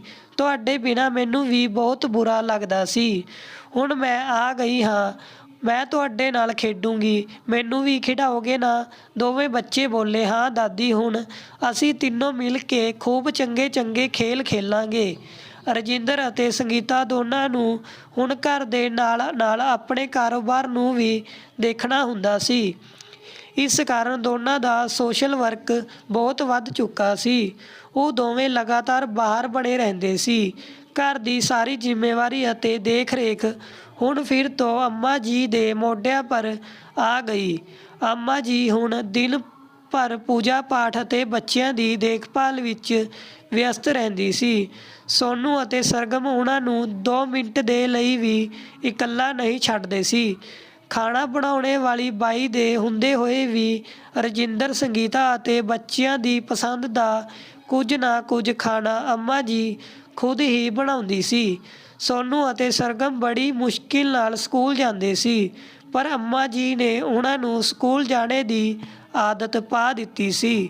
ਸਕੂਲ ਤੋਂ ਆਉਣੇ ਦੇ ਬਾਅਦ ਅੰਮਾ ਜੀ ਉਹਨਾਂ ਦੀ ਮਾਰਗਦਰਸ਼ਿਕਾ ਬਣ ਜਾਂਦੀ ਅਤੇ ਖੇਲ ਵਿੱਚ ਉਹ ਬੱਚਿਆਂ ਨੂੰ ਸਭ ਪੜ੍ਹਾ ਦਿਆ ਕਰਦੀ ਸੀ। ਰਾਤ ਨੂੰ ਅੰਮਾ ਜੀ ਬੱਚਿਆਂ ਦੇ ਕਮਰੇ ਵਿੱਚ ਹੀ ਸੌਂਦੀ ਸੀ ਅਤੇ ਵਿੱਚ ਜਾਗ ਕੇ ਬੱਚਿਆਂ ਦੀ ਦੇਖ ਰੇਖ ਕਰਦੀ ਸੀ। ਇਸ ਤਰ੍ਹਾਂ ਹੌਲੀ ਬੱਚਿਆਂ ਦੀ ਸਾਰੀ ਜ਼ਿੰਮੇਵਾਰੀ ਅੰਮਾ ਜੀ ਦੇ ਮੋਢਿਆਂ ਪਰ ਆ ਗਈ ਸੀ। ਜਨਮ ਅਸ਼ਟਮੀ ਦਾ ਦਿਨ ਸੀ। ਅੰਮਾ ਜੀ ਸਵੇਰੇ 6 ਵਜੇ ਉੱਠ ਕੇ ਰਾਧਾ ਕ੍ਰਿਸ਼ਨਾ ਮੰਦਿਰ ਚਲੀ ਗਈ। ਬਿਰਲਾ ਮੰਦਿਰ ਵਿੱਚ ਭਾਰੀ ਭੀੜ ਸੀ। ਅੰਮਾ ਜੀ ਨੂੰ ਆਉਣੇ ਵਿੱਚ ਦੇਰ ਹੋ ਗਈ। ਜਦ ਤੱਕ ਸੋਨੂ ਅਤੇ ਸਰਗਮ ਜਾਗ ਚੁੱਕੇ ਸੀ। ਉਹਨਾਂ ਨੂੰ ਲੱਗਾ ਅੰਮਾ ਜੀ ਫਿਰ ਤੋਂ ਉਹਨਾਂ ਨੂੰ ਛੱਡ ਕੇ ਮਥੁਰਾ ਚਲੀ ਗਈ ਹਨ। ਦੋਵੇਂ ਬੱਚਿਆਂ ਨੇ ਰੋ ਕੇ ਆਸਮਾਨ ਸਿਰ ਪਰ ਉਠਾ ਦਿੱਤਾ। ਸੰਗੀਤਾ ਨੇ ਮੋਬਾਈਲ ਤੋਂ ਅੰਮਾ ਜੀ ਨੂੰ ਫੋਨ ਕੀਤਾ ਅਤੇ ਅੰਮਾ ਜੀ ਬਿਨਾਂ ਦਰਸ਼ਨ ਕੀਤੇ ਹੀ ਮੰਦਿਰ ਦੇ ਬਾਹਰ ਤੋਂ ਹੀ ਭਗਵਾਨ ਨੂੰ ਹੱਥ ਜੋੜ ਕੇ ਤੁਰੰਤ ਕਾਰ ਵਿੱਚ ਬੈਠ ਕੇ ਘਰ ਚਲੀ ਆਈ। ਆਉਂਦੇ ਹੀ ਬੱਚੇ ਉਹਨਾਂ ਨਾਲ ਚਿਪਕ ਗਏ ਅਤੇ ਬੋਲੇ, ਹੁਣ ਸਾਨੂੰ ਛੱਡ ਕੇ ਕਦੀ ਨਾ ਜਾਣਾ ਦਾਦੀ। ਅੰਮਾ ਜੀ ਦੋਵੇਂ ਬੱਚਿਆਂ ਨੂੰ ਗਲੇ ਲਗਾ ਕੇ ਬੋਲੀ, ਹਾਂ ਬੇਟਾ, ਹੁਣ ਮੈਂ ਛੱਡ ਕੇ ਕਦੀ ਵੀ ਕਿਤੇ ਨਹੀਂ ਜਾਊਂਗੀ। ਹਮੇਸ਼ਾ ਤੁਹਾਡੇ ਕੋਲ ਹੀ ਰਹੂੰਗੀ। ਸ਼ਾਮ ਨੂੰ ਸਰਗਮ ਅਤੇ ਸੋਨੂ ਛੱਤ ਪਰ ਖੇਲ ਰਹੇ ਸੀ। ਸਰਗਮ ਅੱਗੇ ਭੱਜ ਰਹੀ ਸੀ ਅਤੇ ਉਸ ਨੂੰ ਫੜਨੇ ਦੇ ਲਈ ਸੋਨੂ ਪਿੱਛੇ ਦੌੜ ਰਿਹਾ ਸੀ। ਅਚਾਨਕ ਸੋਨੂ ਦਾ ਧੱਕਾ ਲੱਗਾ ਅਤੇ ਸਰਗਮ ਲੁੜਕਦੀ ਪੁੜਕਦੀ ਹੇਠਾਂ ਆ ਗਿਰੀ ਅਤੇ ਬੇਹੋਸ਼ ਹੋ ਗਈ। ਸੋਨੂ ਦੀ ਚੀਕ ਪੁਕਾਰ ਸੁਣ ਕੇ ਭਗਵਾਨ ਦੀ ਆਰਤੀ ਕਰ ਰਹੀ ਅੰਮਾ ਬਾਹਰ ਨਿਕਲੀ ਅਤੇ ਸਰਗਮ ਨੂੰ ਬੇਹੋਸ਼ ਦੇਖ ਕੇ ਉਹਨਾਂ ਨੇ ਉਸ ਨੂੰ ਗੋਦ ਵਿੱਚ ਚੁੱਕ ਲਿਆ। ਉਸਦੇ ਮੂੰਹ ਪਰ ਲੱਗੀ ਹੋਈ ਸੱਟਾਂ ਤੋਂ ਵਹਿੰਦੇ ਹੋਏ ਖੂਨ ਨੂੰ ਆਪਣੀ ਸਾੜੀ ਨਾਲ ਪੂੰਝ ਕੇ ਉਸ ਪਰ ਪਾਣੀ ਦੇ ਛਿੱਟੇ ਮਾਰੇ। ਪਾਣੀ ਦੇ ਛਿੱਟੇ ਮਾਰਨੇ ਪਰ ਵੀ ਸਰਗਮ ਹੋਸ਼ ਵਿੱਚ ਨਹੀਂ ਆਈ ਅਤੇ ਬਹੁਤ ਚਿੰਤਿਤ ਹੁੰਦੇ ਹੋਏ ਅੰਮਾ ਨੇ ਰਜਿੰਦਰ ਨੂੰ ਫੋਨ ਲਗਾ ਦਿੱਤਾ ਅਤੇ ਉਸ ਨੂੰ ਤੁਰੰਤ ਆਉਣੇ ਨੂੰ ਕਿਹਾ। ਅੰਮਾ ਨੇ ਰੁੱਧੇ ਹੋਏ ਗਲੇ ਨਾਲ ਰਜਿੰਦਰ ਨੂੰ ਬੋਲਿਆ, ਬੇਟਾ, ਸਰਗਮ ਛੱਤ ਦੀ ਪੌੜੀਆਂ ਤੋਂ ਨੀਚੇ ਗਿਰ ਗਈ ਹੈ ਅਤੇ ਉਸ ਨੂੰ ਬਹੁਤ ਸੱਟ ਲੱਗੀ ਹੈ। ਮੇਰੀ ਬਹੁਤ ਕੋਸ਼ਿਸ਼ ਕਰਨੇ ਪਰ ਵੀ ਉਹ ਹੋਸ਼ ਵਿੱਚ ਨਹੀਂ ਆ ਰਹੀ ਹੈ। ਮੈਂ ਬਹੁਤ ਘਬਰਾ ਰਹੀ ਹਾਂ। ਤੂੰ ਬਹੁਤ ਜਲਦੀ ਸੰਗੀਤਾ ਨੂੰ ਲੈ ਕੇ ਘਰ ਆ ਜਾ। ਸਾਨੂੰ ਸਰਗਮ ਨੂੰ ਤੁਰੰਤ ਹੀ ਹਸਪਤਾਲ ਲੈ ਜਾਣਾ ਹੈ ਬੇਟਾ। ਫੋਨ ਸੁਣ ਕੇ ਰਜਿੰਦਰ ਦੇ ਹੱਥ ਤੋਂ ਫੋਨ ਛੁੱਟ ਕੇ ਨੀਚੇ ਗਿਰ ਗਿਆ। ਘਬਰਾਇਆ ਹੋਇਆ ਰਜਿੰਦਰ ਮੀਟਿੰਗ ਨੂੰ ਅਧੂਰੀ ਛੱਡ ਕੇ ਤੁਰੰਤ ਹੀ ਸੰਗੀਤਾ ਦੇ ਨਾਲ ਆਪਣੇ ਘਰ ਦੀ ਤਰਫ ਨਿਕਲ ਪਿਆ। ਉਹਨਾਂ ਦਾ ਦਿਲ ਹਾਹਾਕਾਰ ਕਰ ਰਿਹਾ ਸੀ। ਫੁੱਲ ਜਿਹੀ ਬੱਚੀ ਨਾ ਜਾਣੇ ਕਿੰਨੀ ਘਾਇਲ ਹੋ ਗਈ ਹੋਗੀ ਅਤੇ ਬੇਹੋਸ਼ ਪਈ ਹੈ। ਇਹ ਖਿਆਲ ਸੰਗੀਤਾ ਲਈ ਬਹੁਤ ਦੁਖਦਾਈ ਬਣ ਗਿਆ ਸੀ। ਰੋਂਦੇ ਉਸਦਾ ਬੁਰਾ ਹਾਲ ਸੀ। ਸੰਗੀਤਾ ਡਰਾਈਵਰ ਨੂੰ ਕਾਰ ਹੋਰ ਤੇਜ਼ ਚਲਾਣੇ ਨੂੰ ਕਹਿ ਰਹੀ ਸੀ। ਘਰ ਪਹੁੰਚਣੇ ਪਰ ਉਹ ਕਾਰ ਤੋਂ ਉਤਰ ਕੇ ਭੱਜਦੇ ਹੋਏ ਡਰਾਇੰਗ ਰੂਮ ਵਿੱਚ ਆਏ।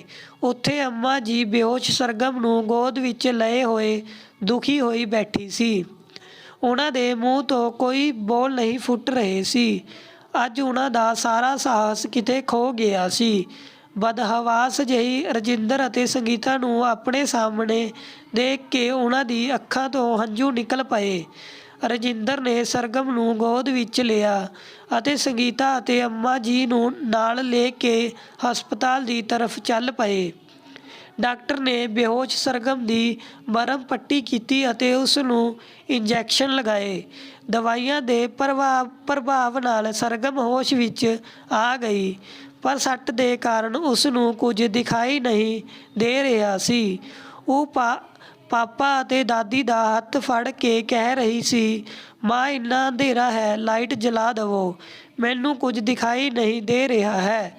ਪਾਪਾ, ਲਾਈਟ ਜਲਾਓ, ਮੈਨੂੰ ਬਹੁਤ ਡਰ ਲੱਗ ਰਿਹਾ ਹੈ। ਮੈਂ ਹਨੇਰੇ ਵਿੱਚ ਬਿਲਕੁਲ ਨਹੀਂ ਰਹਿ ਪਾਉਂਦੀ। ਦਾਦੀ, ਮੈਨੂੰ ਉਜਾਲੇ ਵਿੱਚ ਲੈ ਚੱਲੋ, ਮੈਨੂੰ ਬਹੁਤ ਡਰ ਲੱਗ ਰਿਹਾ ਹੈ। ਸਰਗਮ ਤੋਂ ਇਹ ਸੁਣ ਕੇ ਡਾਕਟਰ ਨੇ ਉਸਦੀ ਅੱਖਾਂ ਨੂੰ ਚੈੱਕ ਕੀਤੀ ਅਤੇ MRI ਸਹਿਤ ਹੋਰ ਟੈਸਟ ਵੀ ਕੀਤੇ ਅੰਤ ਵਿੱਚ ਇਸ ਨਤੀਜੇ ਪਰ ਪਹੁੰਚੇ, ਦਿਮਾਗ ਅਤੇ ਅੱਖਾਂ ਦੀ ਸੱਟ ਦੇ ਕਾਰਨ ਨਜ਼ਰ ਗੁਆ ਚੁੱਕੀ ਹੈ ਸਰਗਮ, ਅਤੇ ਸ਼ਾਇਦ ਉਹ ਹੁਣ ਕਦੀ ਦੇਖ ਵੀ ਨਹੀਂ ਪਾਏਗੀ। ਪਰਿਵਾਰ ਦੇ ਸਾਰੇ ਮੈਂਬਰਾਂ, ਡਾਕਟਰਾਂ ਅਤੇ ਨਰਸਾਂ ਦੇ ਚਿਹਰਿਆਂ 'ਤੇ ਦਰਦ ਅਤੇ ਉਦਾਸੀ ਸਾਫ਼ ਵੇਖੀ ਜਾ ਸਕਦੀ ਸੀ। ਨਿਰਾਸ਼ਾ ਵਿੱਚ ਰਜਿੰਦਰ ਅਤੇ ਸੰਗੀਤਾ ਨੇ ਅਪੋਲੋ ਹਸਪਤਾਲ ਦੇ ਡਾਕਟਰਾਂ ਨਾਲ ਵੀ ਸੰਪਰਕ ਕੀਤਾ। ਡਾਕਟਰ ਮਣੀ ਕ੍ਰਿਸ਼ਨ ਨੇ ਉਹਨਾਂ ਨੂੰ ਜਾਂਚ ਦੇ ਬਾਅਦ ਦੱਸਿਆ ਕਿ ਕਿਸੇ ਮਰੇ ਹੋਏ ਵਿਅਕਤੀ ਦੀ ਅੱਖਾਂ ਦਾਨ ਮਿਲਣੇ ਪਰ ਸਰਗਮ ਦੇ ਦਿਮਾਗ ਦੀ ਇੱਕ ਜਟਿਲ ਸਰਜਰੀ ਕਰਨੀ ਪਵੇਗੀ। ਸਰਗਮ ਦੇ ਦਿਮਾਗ ਦੇ ਨਵੇਂ ਕੋਰਨੀਆ ਅਤੇ ਆਪਟੀਕਲ ਫਾਈਬਰਸ ਦੇ ਆਪਰੇਸ਼ਨ ਨਾਲ ਸਰਗਮ ਸੰਭਵ ਤੌਰ 'ਤੇ ਦੁਬਾਰਾ ਦੇਖ ਸਕੇਗੀ। ਅੰਮਾ ਜੀ ਹੁਣ ਲਾਚਾਰ ਅਤੇ ਦੁਖੀ ਸਰਗਮ ਨੂੰ ਇੱਕ ਪਲ ਦੇ ਲਈ ਵੀ ਇਕੱਲਾ ਨਹੀਂ ਛੱਡਦੀ ਸੀ। ਸੰਗੀਤਾ ਅਤੇ ਰਜਿੰਦਰ ਆਪਣੀ ਪੂਰੀ ਕੋਸ਼ਿਸ਼ ਕਰ ਰਹੇ ਸੀ, ਪਰ ਸਰਗਮ ਦੇ ਲਈ ਅੱਖਾਂ ਦਾ ਇੰਤਜ਼ਾਮ ਨਹੀਂ ਹੋ ਪਾ ਰਿਹਾ ਸੀ। ਰਜਿੰਦਰ ਆਪਣੇ ਧਨ ਦਾ ਉਪਯੋਗ ਵੀ ਕਰਕੇ ਅੱਖਾਂ ਦਾ ਇੰਤਜ਼ਾਮ ਨਹੀਂ ਕਰ ਪਾ ਰਿਹਾ ਸੀ। ਸਰਗਮ ਬਹੁਤ ਜ਼ਿਆਦਾ ਮਾਯੂਸੀ ਨਾਲ ਆਪਣੇ ਮੰਮੀ ਪਾਪਾ ਜਾਂ ਦਾਦੀ ਨਾਲ ਚਿਪਕੀ ਰਹਿੰਦੀ ਸੀ। ਉਸ ਨੂੰ ਹਨੇਰੇ ਤੋਂ ਹੁਣੇ ਬਹੁਤ ਡਰ ਲੱਗਦਾ ਸੀ, ਪਰ ਹੁਣ ਤਾਂ ਉਸਦਾ ਜੀਵਨ ਹੀ ਹਨੇਰਾ ਹੋ ਚੁੱਕਾ ਸੀ। ਅੰਮਾ ਜੀ ਸਰਗਮ ਦੇ ਲਈ ਭਗਵਾਨ ਨੂੰ ਲਗਾਤਾਰ ਪ੍ਰਾਰਥਨਾ ਕਰਦੀ ਰਹਿੰਦੀ ਸੀ। ਅੰਮਾ ਜੀ ਨੇ ਆਪਣੇ ਬੇਟੇ ਦੇ ਮਰਨੇ ਪਰ ਵੀ ਅਤੇ ਉਸਦੇ ਘਰ ਨੂੰ ਫਿਰ ਤੋਂ ਸੈੱਟ ਕਰਨੇ ਦੇ ਲਈ ਵੀ ਈਸ਼ਵਰ ਨੂੰ ਕੋਈ ਪ੍ਰਾਰਥਨਾ ਨਹੀਂ ਕੀਤੀ ਸੀ, ਪਰ ਸਰਗਮ ਦੇ ਲਈ ਉਹਨਾਂ ਨੇ ਪ੍ਰਾਰਥਨਾ ਦੇ ਨਾਲ ਨਾਲ ਵਰਤ ਅਤੇ ਉਪਵਾਸ ਵੀ ਸ਼ੁਰੂ ਕਰ ਦਿੱਤੇ। ਉਹਨਾਂ ਦੀ ਖੁਰਾਕ ਵੀ ਬਹੁਤ ਘੱਟ ਹੁੰਦੀ ਗਈ। ਹਰ ਪਲ ਉਹਨਾਂ ਦੀ ਅੱਖਾਂ ਵਿੱਚ ਹੰਝੂ ਭਰੇ ਰਹਿੰਦੇ। ਲੱਖਾਂ ਪ੍ਰਾਰਥਨਾਵਾਂ ਦੇ ਬਾਵਜੂਦ ਵੀ ਈਸ਼ਵਰ ਨੇ ਉਹਨਾਂ ਦੀ ਇੱਕ ਨਾ ਸੁਣੀ।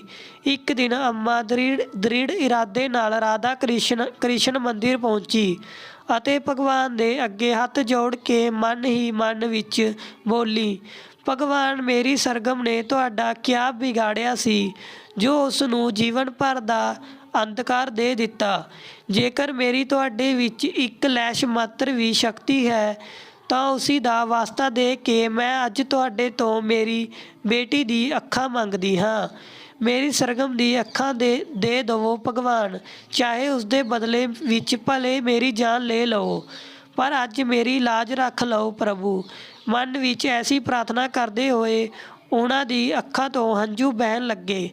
ਅਚਾਨਕ ਮੂਰਤੀ ਦੇ ਸਿਰ ਪਰ ਰੱਖਿਆ ਗੈਂਦੇ ਦਾ ਫੁੱਲ ਉਹਨਾਂ ਦੇ ਪ੍ਰਾਰਥਨਾ ਕਰਦੇ ਹੋਏ ਹੱਥਾਂ ਵਿੱਚ ਆ ਗਿਰਿਆ। ਇਸ ਨੂੰ ਪਰਮਾਤਮਾ ਦਾ ਵਰਦਾਨ ਸਮਝ ਕੇ ਅੰਮਾ ਬੇਹੱਦ ਖੁਸ਼ ਹੋ ਗਈ। ਉਹਨਾਂ ਨੂੰ ਪੂਰਾ ਵਿਸ਼ਵਾਸ ਹੋ ਗਿਆ ਕਿ ਹੁਣ ਸਰਗਮ ਦੀ ਅੱਖਾਂ ਜ਼ਰੂਰ ਠੀਕ ਹੋ ਜਾਣਗੀ। ਉਸੀ ਖੁਸ਼ੀ ਵਿੱਚ ਭਗਵਾਨ ਨੂੰ ਬਾਰ-ਬਾਰ ਪ੍ਰਣਾਮ ਕਰਕੇ ਅਤੇ ਫੁੱਲ ਨੂੰ ਹੱਥ ਵਿੱਚ ਲੈ ਕੇ ਉਸ ਨੂੰ ਸਰਗਮ ਨੂੰ ਦੇਣੇ ਦੇ ਲਈ ਅੰਮਾ ਜੀ ਬਹੁਤ ਜ਼ਿਆਦਾ ਖੁਸ਼ੀ ਵਿੱਚ ਤੇਜ਼ੀ ਨਾਲ ਮੰਦਿਰ ਦੀ 108 ਪੌੜੀਆਂ ਉਤਰਨ ਲੱਗੀ। ਵਰਤ ਅਤੇ ਉਪਵਾਸ ਦੇ ਕਾਰਨ ਬਹੁਤ ਕਮਜ਼ੋਰ ਹੋ ਚੁੱਕੀ ਰਾਜ ਦੁਲਾਰੀ ਪੌੜੀਆਂ ਤੋਂ ਧੜਮ ਨਾਲ ਫਿਸਲਦੀ ਹੋਈ ਨੀਚੇ ਜਾ ਗਿਰੀ ਅਤੇ ਬੇਹੋਸ਼ ਹੋ ਗਈ। ਆਸ-ਪਾਸ ਦੇ ਲੋਕਾਂ ਨੇ ਉਹਨਾਂ ਨੂੰ ਚੁੱਕ ਕੇ ਸਰਕਾਰੀ ਹਸਪਤਾਲ ਵਿੱਚ ਭੇਜ ਦਿੱਤਾ। ਬੜੀ ਮੁਸ਼ਕਿਲ ਨਾਲ ਅੰਮਾ ਜੀ ਨੂੰ ਹੋਸ਼ ਆਇਆ। ਹੋਸ਼ ਵਿੱਚ ਆਉਂਦੇ ਹੀ ਕਰਹਾਤੀ ਆਵਾਜ਼ ਵਿੱਚ ਉਹਨਾਂ ਨੇ ਰਜਿੰਦਰ ਨੂੰ ਬੁਲਾਣੇ ਦੇ ਲਈ ਡਾਕਟਰ ਨੂੰ ਕਿਹਾ। ਰਜਿੰਦਰ ਸ਼ਹਿਰ ਦੀ ਜਾਨੀ ਮਾਨੀ ਹਸਤੀ ਸੀ। ਉਸ ਨੂੰ ਡਾਕਟਰ ਵੀ ਜਾਣਦੇ ਸੀ। ਤੁਰੰਤ ਉਹਨਾਂ ਨੇ ਫੋਨ ਲਗਾ ਕੇ ਰਜਿੰਦਰ ਨੂੰ ਬੁਲਵਾ ਲਿਆ। ਅੰਮਾ ਜੀ ਦੀ ਤਬੀਅਤ ਹਰ ਪਲ ਵਿਗੜਦੀ ਜਾ ਰਹੀ ਸੀ। ਰਜਿੰਦਰ, ਸੰਗੀਤਾ ਦੋਵੇਂ ਹੀ ਅੰਮਾ ਜੀ ਦੇ ਹੱਥ ਆਪਣੇ ਹੱਥਾਂ ਵਿੱਚ ਲੈ ਕੇ ਰੋ ਪਏ। ਉਹਨਾਂ ਨੂੰ ਡਾਕਟਰ ਨੇ ਦੱਸ ਦਿੱਤਾ ਸੀ ਕਿ ਅੰਮਾ ਜੀ ਹੁਣ ਬਚ ਨਹੀਂ ਸਕੇਗੀ ਅਤੇ ਉਹ ਕੁਝ ਪਲ ਦੀ ਮਹਿਮਾਨ ਹਨ। ਉਹਨਾਂ ਨੇ ਰਜਿੰਦਰ, ਸੰਗੀਤਾ ਨੂੰ ਆਪਣੇ ਗਲੇ ਨਾਲ ਲਗਾ ਲਿਆ ਅਤੇ ਬੋਲੀ, ਰਾਧਾ ਕ੍ਰਿਸ਼ਨਾ ਨੇ ਮੇਰੀ ਮਨ ਮੰਗੀ ਮੁਰਾਦ ਪੂਰੀ ਕਰ ਦਿੱਤੀ। ਮੈਂ ਆਪਣੀ ਜਾਨ ਦੇ ਕੇ ਵੀ ਸਰਗਮ ਦੇ ਲਈ ਅੱਖਾਂ ਮੰਗੀ ਸੀ। ਭਗਵਾਨ ਨੇ ਮੇਰੀ ਸੁਣ ਲਈ।